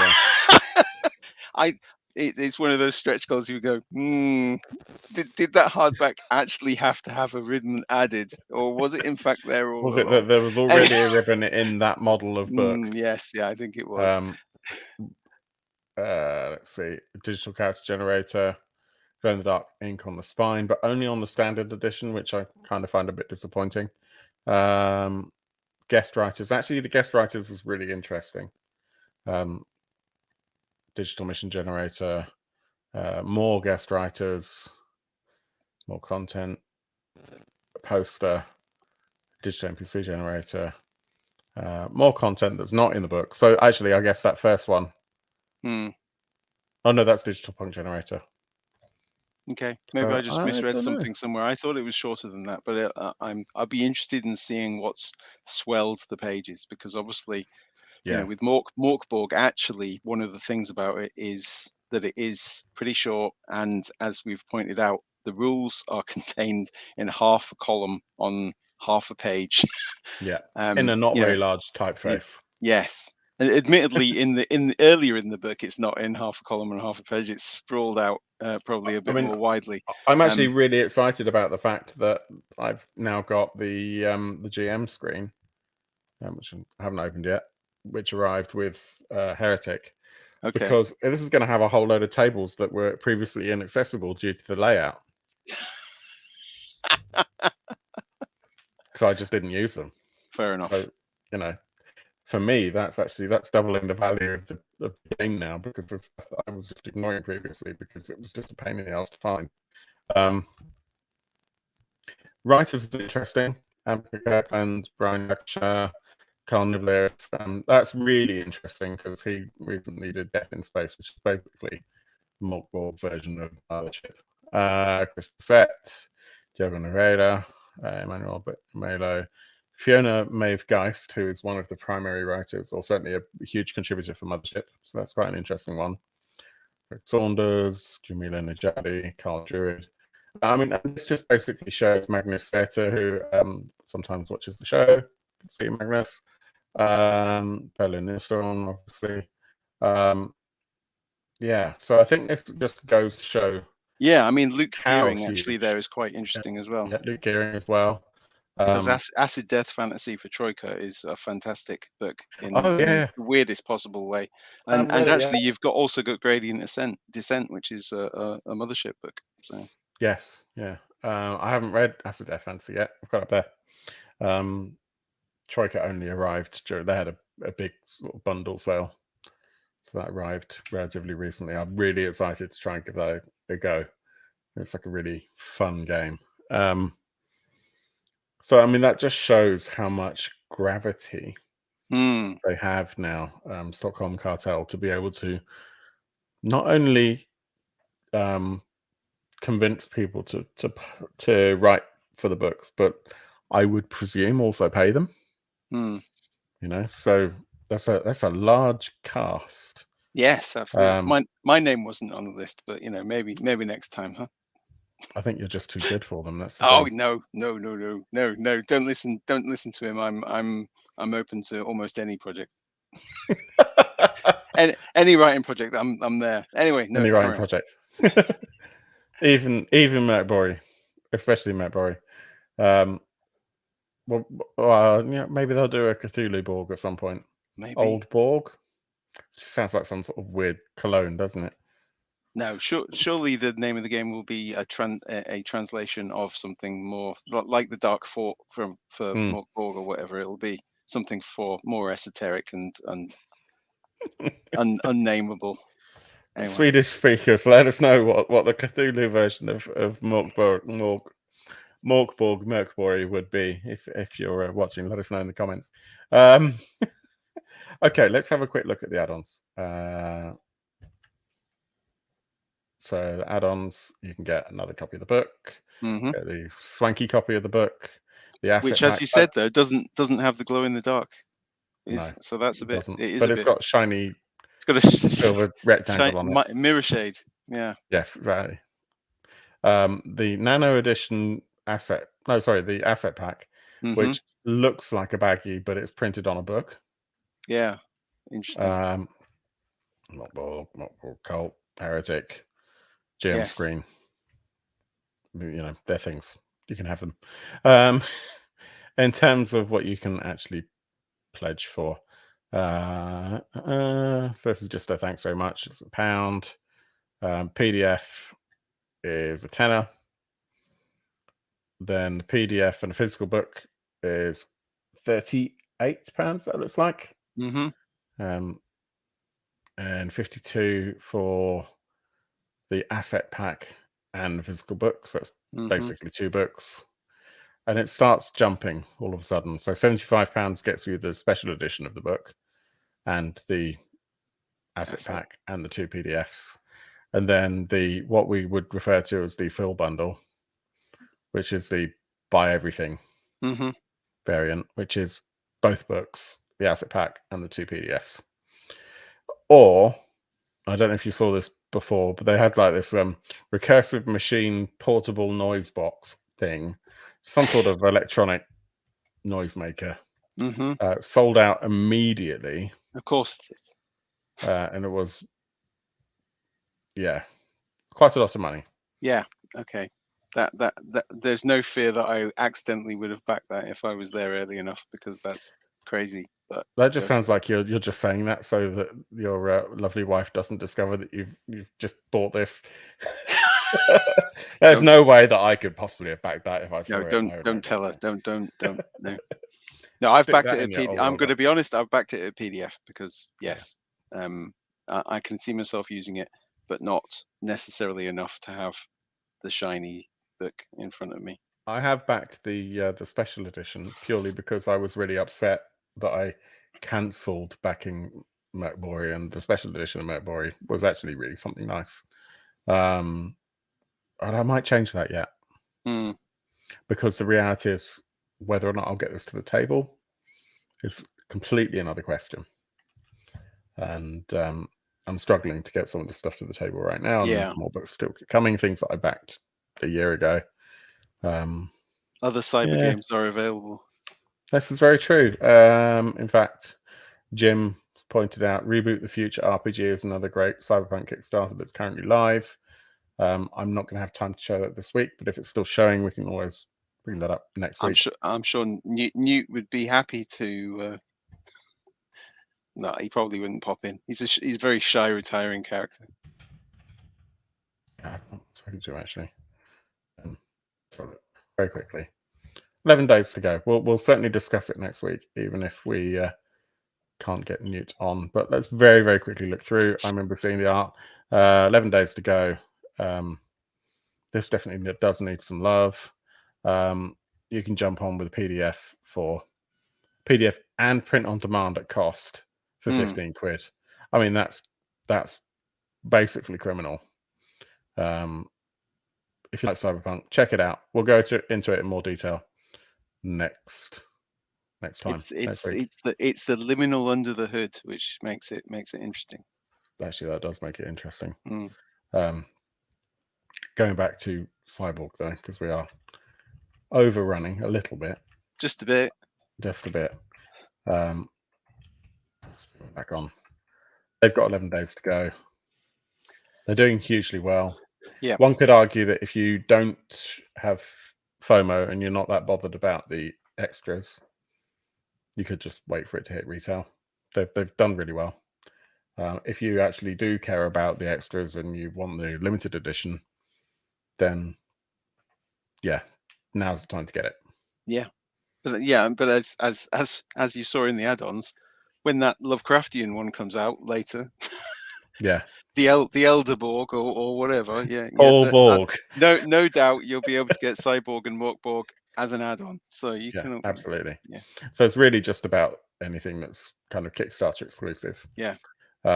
Which is really just going to be, those kind of weird little extras. The asset pack maybe will end up being exclusive, but really just that limited edition cover. So that's Cyborg. 11 days to go. They're doing really well. Let's jump from that to the one that's probably going to take the longest to talk about. So we maybe should have led with it. I don't know. Maybe it's got a lot of words. I've got to go get a sleeping bag then. Relic. I actually think this is really interesting. I think it's really interesting because looking at the artwork, and in fact, I think we can do. Let's do this. So if I was trying to work out how big those books were. Yeah, I'm not too sure. But the artwork reminded me quite a lot, and this is before I'd really read through the campaign of Princess Mononoke. And I guess that then gave me a little bit of an association back to games like Symbaroum, which we both love. That idea of kind of fighting against nature. Also, it's very similar to things like Shadows of the Colossus, which is a very popular video game. And the idea being that you're on a quest to take down these titans and get a path to glory, I guess. Which I think is interesting. And some of these remind me a little bit of the film The Iron Giant, like this one. Although with a different number of limbs. Made me think of War of the Worlds personally. That's that's particular titan with the numerous legs. Yeah, it was the eyes, the glowing eyes, made me think of the Iron Giant when I first saw it. It's I think the environmental thing is interesting. Taking different books covering different environments. Yeah. But yeah, it's clearly a concept that has had a lot of draw in console games, so it makes sense that everything transitions one way or the other, whether it's from role playing to console or console to role playing. And the art is very it's very pretty. Although, and actually, as well as the fact you have the animated GIF-esque versions in the on the page itself, but clearly they're intended to be used as shown there in the online play to make them all like that. To make it all a little bit more interesting if you're playing virtually. Which is something that I've done a lot. I'm certainly playing more online than I am in person. I'm desperate to change that though. I find gaming online is incredibly draining. It's very tiring, especially as someone who works from home and already spends, with the exception of when I'm actually remembering to use the sit-stand desk, I actually spend an awful lot of time in this chair. Then, and in Zoom meetings as well. So to then spend an additional 3 to 4 hours sat on this chair in front of effectively Zoom, or even if it's the product that we use to do this show, it's quite hard going. And it doesn't really matter if you're the GM or the player, but I think even more so when you're the player, actually keeping you engaged is quite hard after a long day being sat exactly in the place where you're at now, because there's no real break. Yeah. So I'm not overly enamored by the VTT stuff, no matter how good it is, because for me and for my lifestyle, it's reinforcing the behavior of being sat in this chair on a Zoom call. Yes. Yeah. As much as I love the people that I'm playing with, and most of the people that I role play with, most of the people you play with, is that what you? Yeah. No, I would say most of the people that I play with are people that I would very much consider close friends and who Right. I love spending time with. Occasionally you play with people that you've never played with before, so hence the most bit there. And occasionally we get complete strangers on and they just come and talk about weirdness. Shocking. So I guess that the VTT stuff is not for me, but I think it is really cool that they're doing that, because ultimately the VTTs over the last couple of years have transformed role playing and made it much more accessible to people who don't have dice or who don't want to do that, or who are otherwise going to spend their time on Steam or something. So the increased gamification of role playing games, I guess, is what it turns out as. Yeah, but you need to engage people. If you are going to be in that situation, you need to make the experience as engaging as possible. So having animated icons for things, which are provided as part of the campaign, makes sense. It's the draw of keeping people glued to the screen when deep down they want to be somewhere else, preferably around a table with friends. Sharing a pizza or something rather than I had pizza in ages. There you go then. There you go. But But so that does make it interesting that they've leaned into it and made it part of the experience. Absolutely. Bruce says, Kickstart your weekend overrunning. Well, I never. This show was originally, I don't mean tonight's episode, but this show was originally earmarked as an hour, and it's never seems to manage that anymore. Although normally it's because we've got like 4 of us going on. So let's see. So you can't see the damn book now because there's a thing there. You've made it go away, but it does look like it's digest size, doesn't it? 6x9. So yeah, it is. Yeah. Although it reminds me of one of those trilogies that you get in in exactly what I was thinking. Like you get your slipcase of, I don't know, Harry Potter's or something. And the books kind of remind me in that sort of thickness of like your Dune or something. Exactly. But I wonder whether that's purely down to the availability of mock-up imagery, because that's clearly a mock-up. Yeah, I don't know. Because 150 to 200 pages is only, just to refer to our earlier friend Mork Borg, that's twice as thick as Mork Borg. I was just trying to think, what have I got here? That book looks way thicker than Mork Borg. Anyway. How many pages are in Troika? Some. 102. No, I can't count. Hang on. We count this quicker. All pages are stuck together. That's not a good sign, is it? 111 pages. Yeah. So, I mean, that's not quite 6x9. So, I mean, not to take that away from it, but that sort of thickness. It's definitely a case of a mock-up image being slightly. Yeah. I mean, they're saying there that the core book is 250, and the two, dear me, core book's 250 to 300, and the other two are 150 to 200. So again, those images are not representative. But anyway. Yeah, absolutely. It does look very nice. It is in the back of my head, and I know you're allowed to do these things, but the fact that you already have a board game called Relic, I wonder. That went through my mind. Absolutely. I think that's a Warhammer game. And more importantly, yes, a game which has the litigious might of Games Workshop behind it. But I'm sure the fact Yeah, I think so. Although, did it Relic. go through FFG? Anyway, but that size. Well, it's still at Firestorm, £93.49 for the premium edition. Yeah, Still but exists. And it's do a you know what? role-playing.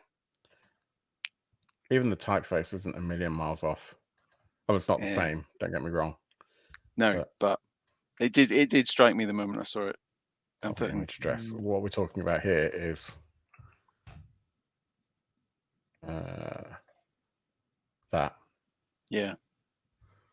So it's obviously it's a different product. Damn thing, it's now broken. But anyway. But yeah, I kind of went through that as well. Very different product. Obviously, there are no Terminators, Space Marines. No, but I mean, for example, I mean, just other to men in refer, suits are available. Just to refer to what you're maybe going to cover next week, Reboot the Future was originally meant to be called Reboot. And Newt changed the name at the last moment because he realized that there was another role-playing game, which was called Reboot, I think. Yeah. For me, the connection would have been the classic the animated series, which back in the 90s looked amazing, and indeed. it doesn't. Yeah, it really doesn't. Yeah, there's still a special place in my heart for Dot Matrix, but yeah, she's mine. I'll tell you what we have just. She's not. What we've been enjoying lately, because the episodes are on Sky TV in the UK, was Thundercats Raw, which, if you remember Thundercats, is absolutely hilarious, really, really funny. Or at least we found it to be. So it's worth checking out. It's only in like 10-minute episodes. Okay. It's just completely insane. Relic. You're right. The concept, back to the Kickstart. The concept before this drags into its third hour. The concept of Relic, from what I can gather, is that basically you and your very merry band of adventurers have decided that you're going to track down some, mighty creature. Yes. For reasons that will be determined during your gameplay. There are 36 titans, 10 character archetypes you can see here, and 30 talismans, plus stretch goals. And I do like that as a concept. I think I'd have to see it in practice. Yeah.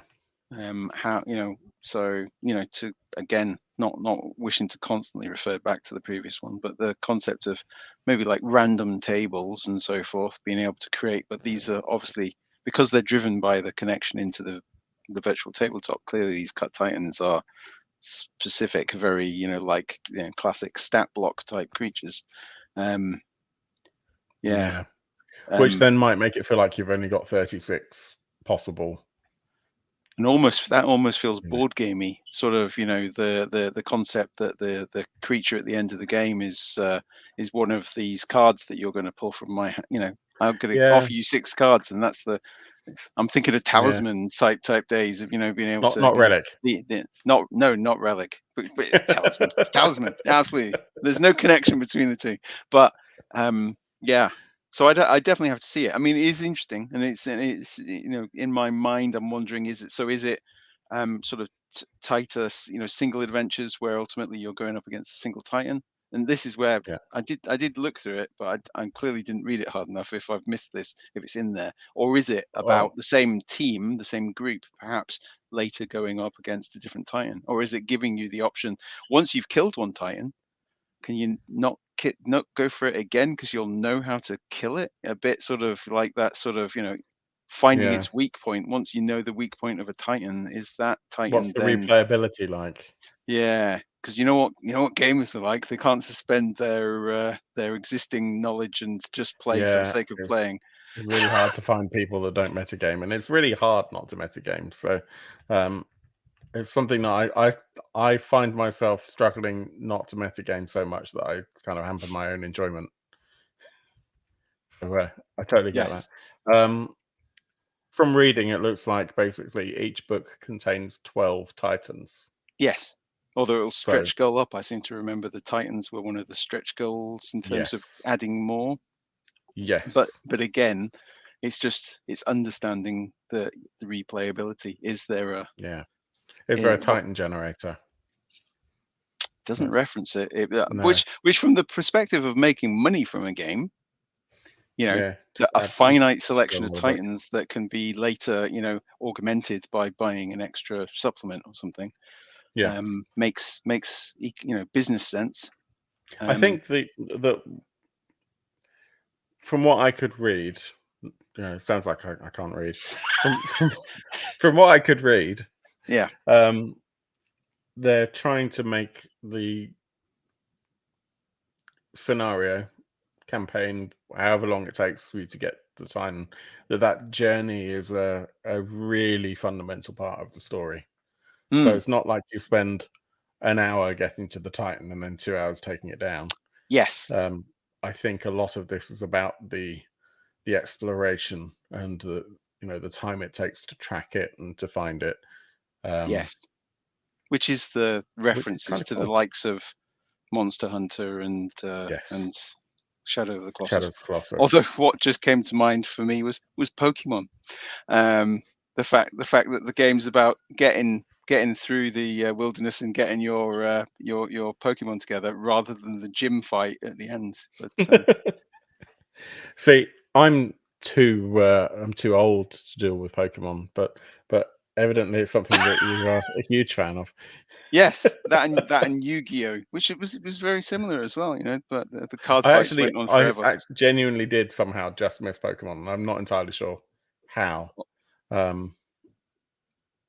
somehow it's just, I think I'm just literally about 1 year older. It's inexcusable.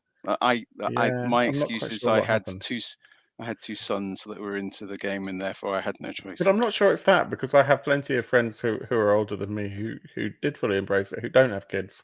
It's just for some reason. Pokemon Red is one of the few console games I have ever completed. Yeah, there aren't many that I've completed. There are a few. There you go. The first 2 Uncharted games I finally completed in the last year and a half. Then the third one, I don't know. I walked into a room and everything went on fire, and I started getting shot at, and I didn't have a weapon. In reality or in the game? Yeah, in reality. Yeah. Okay. Right. That might explain why you didn't finish the game. You see. Yeah, absolutely. Everything was on fire. Ducking for cover. No, I remember walking into an environment, and it was one of those ones where there was suddenly a cutscene, and then you're stuck with whatever weapons you have, and I didn't know that was going to happen, and I had like 3 bullets in a chamber on one weapon, and it's like, I can't possibly win here now, so I'm just going to give up, and I haven't got back to it. I could just go back to an earlier save, but I'll play something else now. Like, for example, Relic. Like Relic, yes. Let's get back to. But my one concern, it's a double-edged sword here. They've been really upfront in saying, hey, we don't really know how long things are going to take to produce because the world's a bit broken at the moment. So their lead time is quite long. Yes, I saw that, and that actually immediately put me off. And I think they're just trying to err on the side of caution and manage expectations. And don't get me wrong, I've massively complained about the lead times for the Avatar role-playing game. I mean, for the opposite reason, because they originally said they were going to have it out in January. Yeah, right. I mean, see, my experience, admittedly, this is my 3rd Kickstarter, but I definitely took advice from others who had run Kickstarters before, both direct advice but also reading advice. Yeah, indeed, from Steve Jackson Games. It's fantastic. I've got some of the miniatures which I never got around to painting, but I also have a T-shirt. Anyway, I've got a T-shirt. Yes, Cthulhu. It's brilliant. But the likes of legends are like Kevin Crawford and his Kickstarters, where you are essentially guaranteed of getting a humongous toolbox of a game. And his advice is it should be written. Really, it should basically be written before you start the campaign. Not only written, but you should also have most of the art, or at least Yeah. enough to actually show, what the game will be like. Yeah.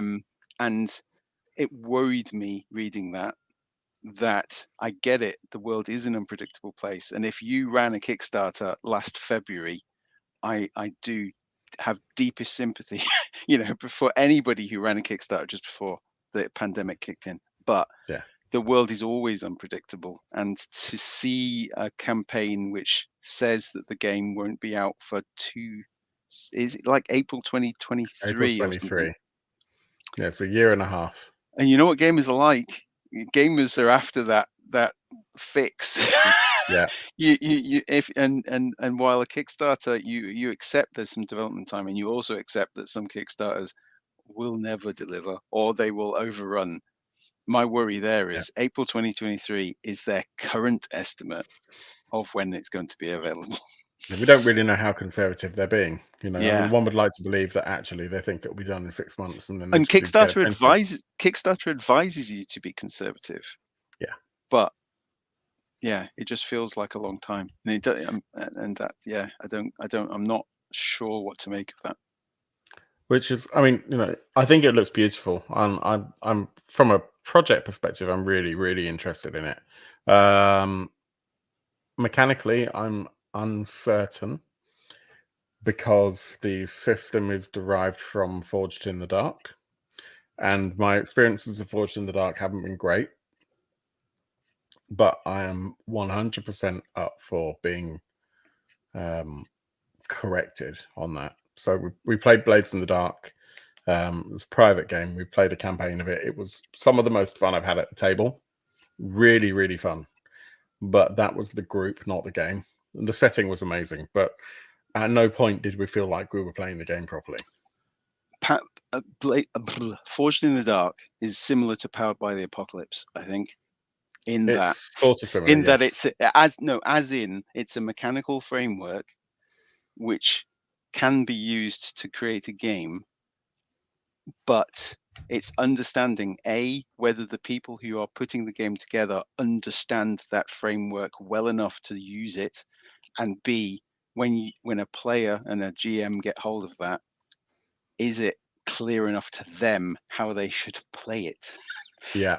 And I can see how the mechanism, the engine, could be used for this to a degree. So I mean, I played the playtesty Kickstarter, the pre-Kickstarter playtest for A State, which also runs on the same engine, and I could see it.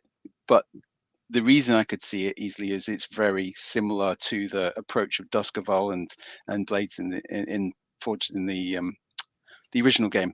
My brain stopped working clearly.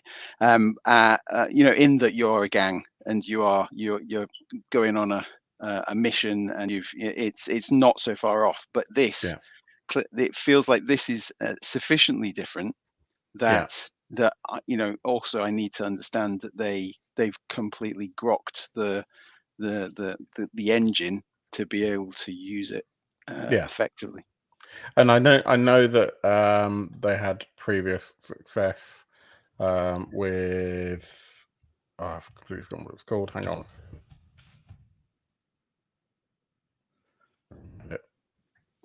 Wicked Ones, and with Fairy Trails. Wicked Ones, especially, I think, was another that was derived from FITD. So that's this one here. Yeah, and this was successful, and people really enjoy it, which is great. I mean, that shows that they understand the system well enough, I think. And in terms of lead times, it was, let's see when it was funded, if we can. This is where you have to go through multiple load mores. Yeah. Second to last test print. But I think it's quite interesting to see when the thank you all so much. 2019. Projection was for 2020. Sorry. So they projected a year. Yeah. And it looks like not everything has arrived, but people are playing the the main game 8 months ago. Mm-hmm. So, yeah, I mean, I would speculate that it was probably 6 months late, which is not unheard of, and that's not a slight against the creators, because those things have happened, But I guess that's where they're saying, okay, we projected a year, it took 18 months, so let's just project 18 months, and then Yes, yeah, but that would make sense. it's all conjecture on our part. It's Yeah. could that have been better handled by having 6 months before the campaign to have all the writing. Something, to show, but yeah, I see where you're coming from, and it does feel a little bit too. I think now that we all know that Kickstarters run long anyway, there's probably a fine line where actually saying a year and it then taking 18 months is probably almost more acceptable than saying it will take 18 months. There's a sort of psychological perspective in that we kind of accept that these things might overrun. We talked about those animated assets. I actually think they're really cool.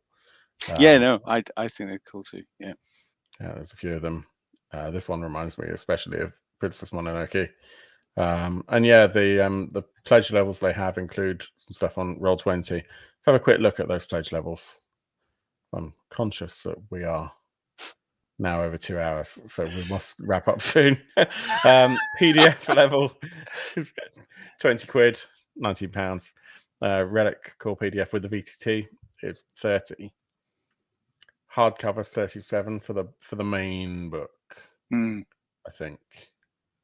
Hardcover plus VTT is £48. PDF of everything, also £48. That gives you all 3 books. Mm-hmm.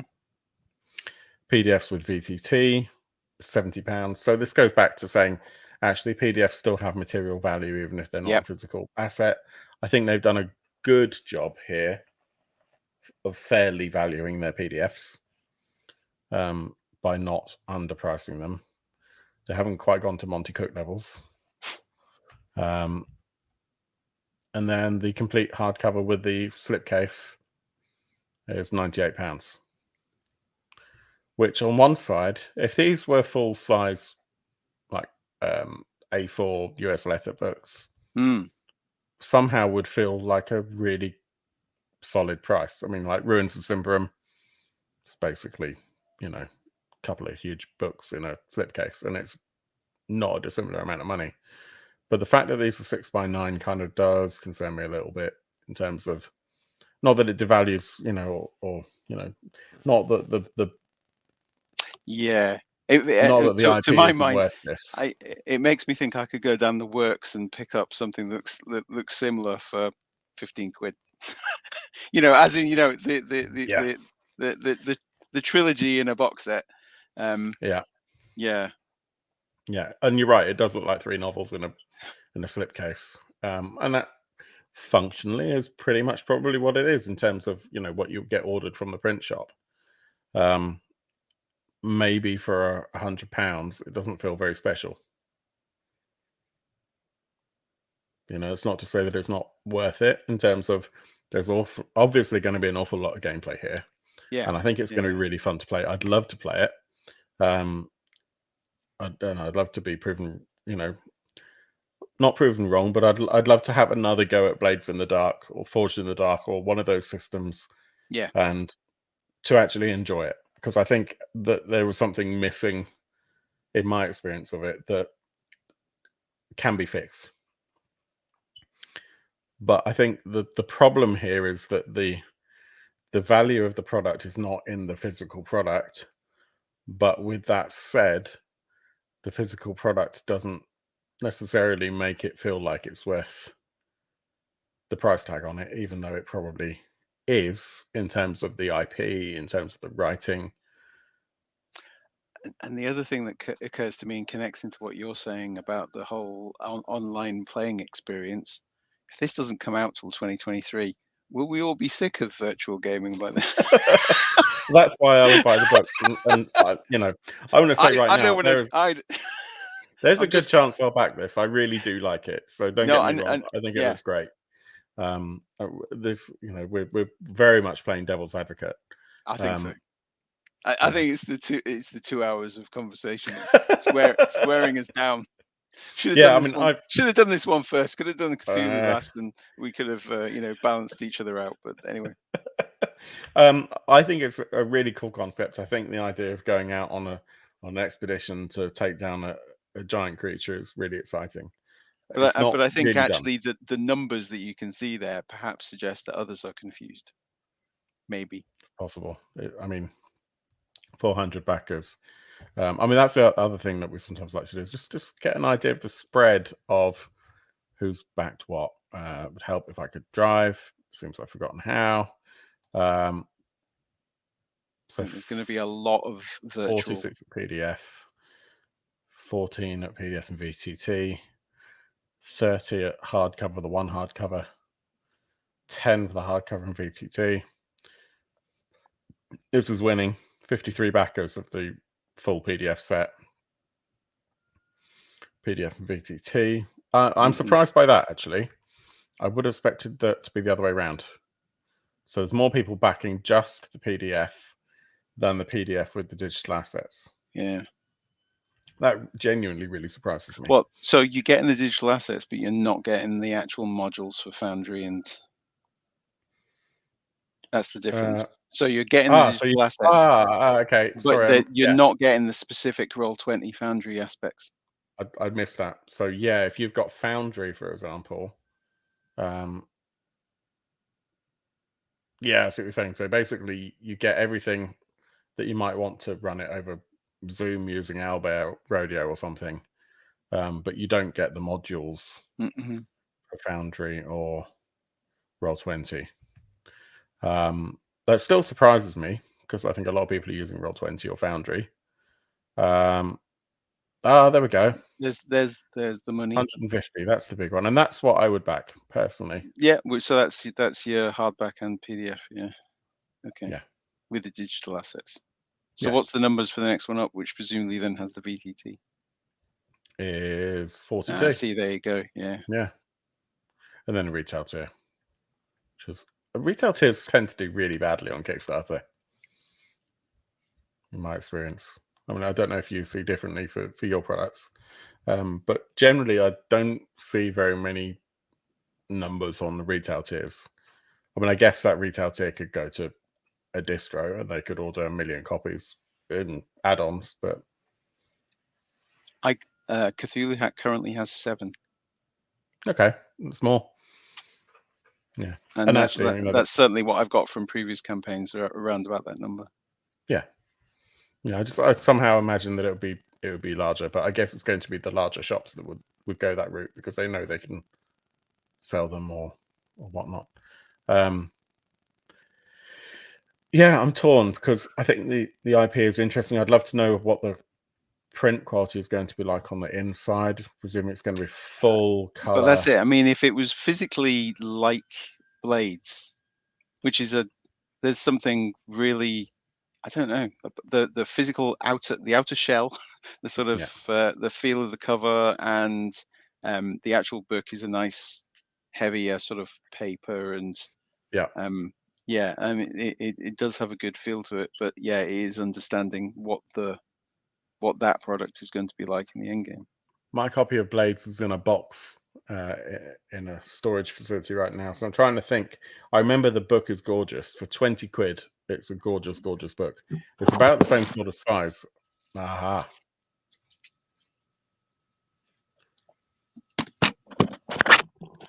There we go. I just abandoned you. There you go. Yeah, you did. What the hell? I do apologize. I think I also ran over a cat. Yeah, exactly. And that's about a 6x9 book. Yeah. How many pages are in that? Count them. Count them, Paul. 328, including the index. Okay. So we're looking at 300 pages is the Relic core book. So it's going to be a little bit smaller than that. Yeah. And then the other two potentially are half the width again, plus obviously you have to take the covers into account, which will bolster the dimensions a little bit.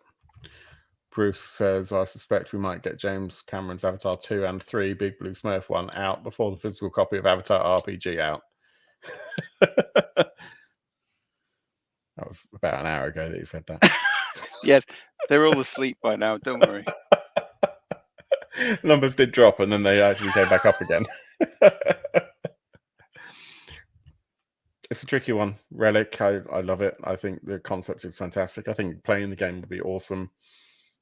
I share Paul's concerns about the books maybe feeling like they've come from a kind of one of those bookstores that is perpetually closing down, but never actually does.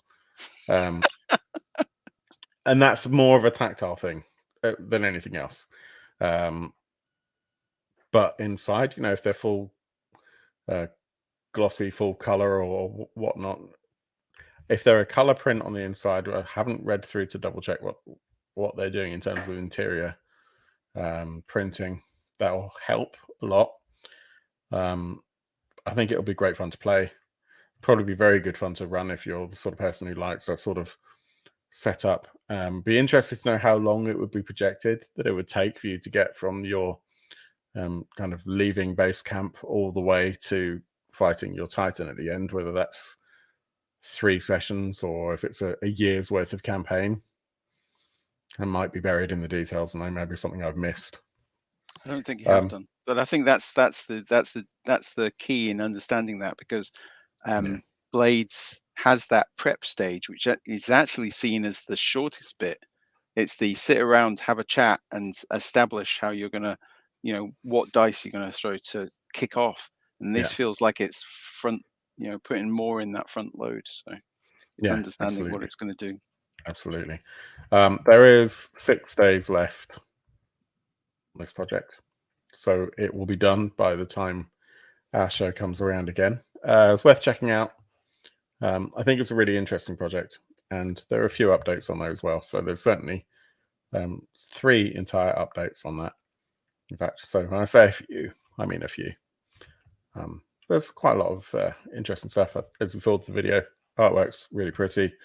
Beta 2 stuff built in as well, but it's going to take you 18 months to receive the product, at least the physical product. And yeah, maybe it is concerning that they maybe haven't written it yet. Hard to know.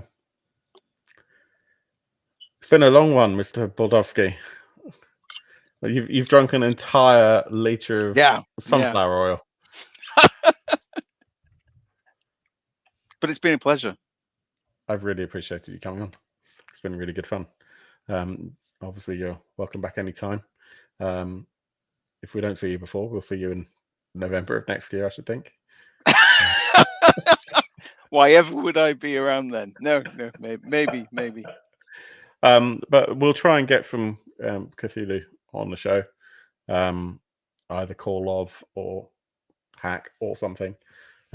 If you ever happen to want to partake in such a thing, then you'll be more than welcome. We'll let you know what's happening. Yeah.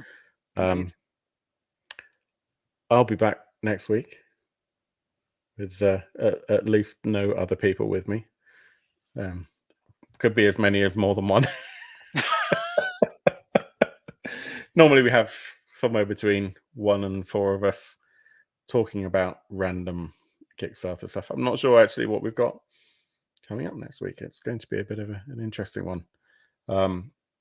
December's always a funny month for Kickstarters, but we did see, and I'm sure you noticed this, that Vesson is going to have a Kickstarter in either at the end of the first or beginning of the second week of December. They're doing Mythic Britain. Yes, I saw. Which is going to be very interesting. I want to say it's Graham Davis that's writing that. It is indeed. But who has money spare? I'm not planning on it all getting on anyone. Christmas. When you spent all your money on the Cthulhu Hack. Well, yeah, exactly. Yeah, I'm probably going to drop or at least massively lower my mothership backing. But yeah, I've got a couple of things going. I've dropped my pledge for Minipedia. Obviously keeping Cthulhu Hack.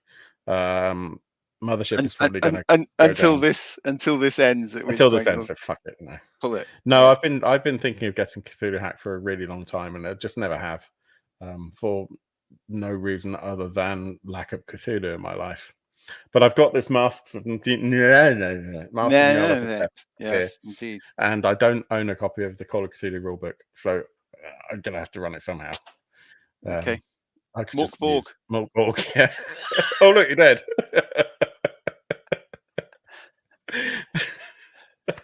Oh dear. I've got the starter set for Call of Cthulhu, so I should probably do that first before I buy a rule book for the Chaosium stuff. Can't think of anything else in terms of projects. There's been a couple of interesting things. But yeah, I think that's us for today. It looks like it looks like it's sunlight behind you, the window. It is. I think it may well be. It's the entire night that's passed now. Right, coffee? Yeah, probably. It's been a pleasure, Paul. Thank you so much. I really appreciate it. Thank you for inviting me along. Oh, you're welcome back anytime if you have the time for it. The endurance. Endurance, yeah. We're nothing if not full of stamina on this show. Thank you, everyone who's joined over the course of the evening. Lots of you. Bruce says good morning. So thank you to Bruce, to Andy, Jim, Yoel, Jason, Mohammed. I'm scrolling back through 9 hours of dialogue. It's going to take a while. Richard, good to it's see buffering. You. I can't get back that far. Both Neils. Matt.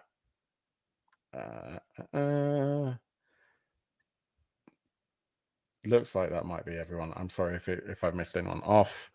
Thank you to our patrons. You really help. Everyone is welcome to join our Discord. As I said before, that's open, so you can find the link for that by looking at the things down below. Check out Paul's website, which is justcrunch.com or cthulhuhack.com.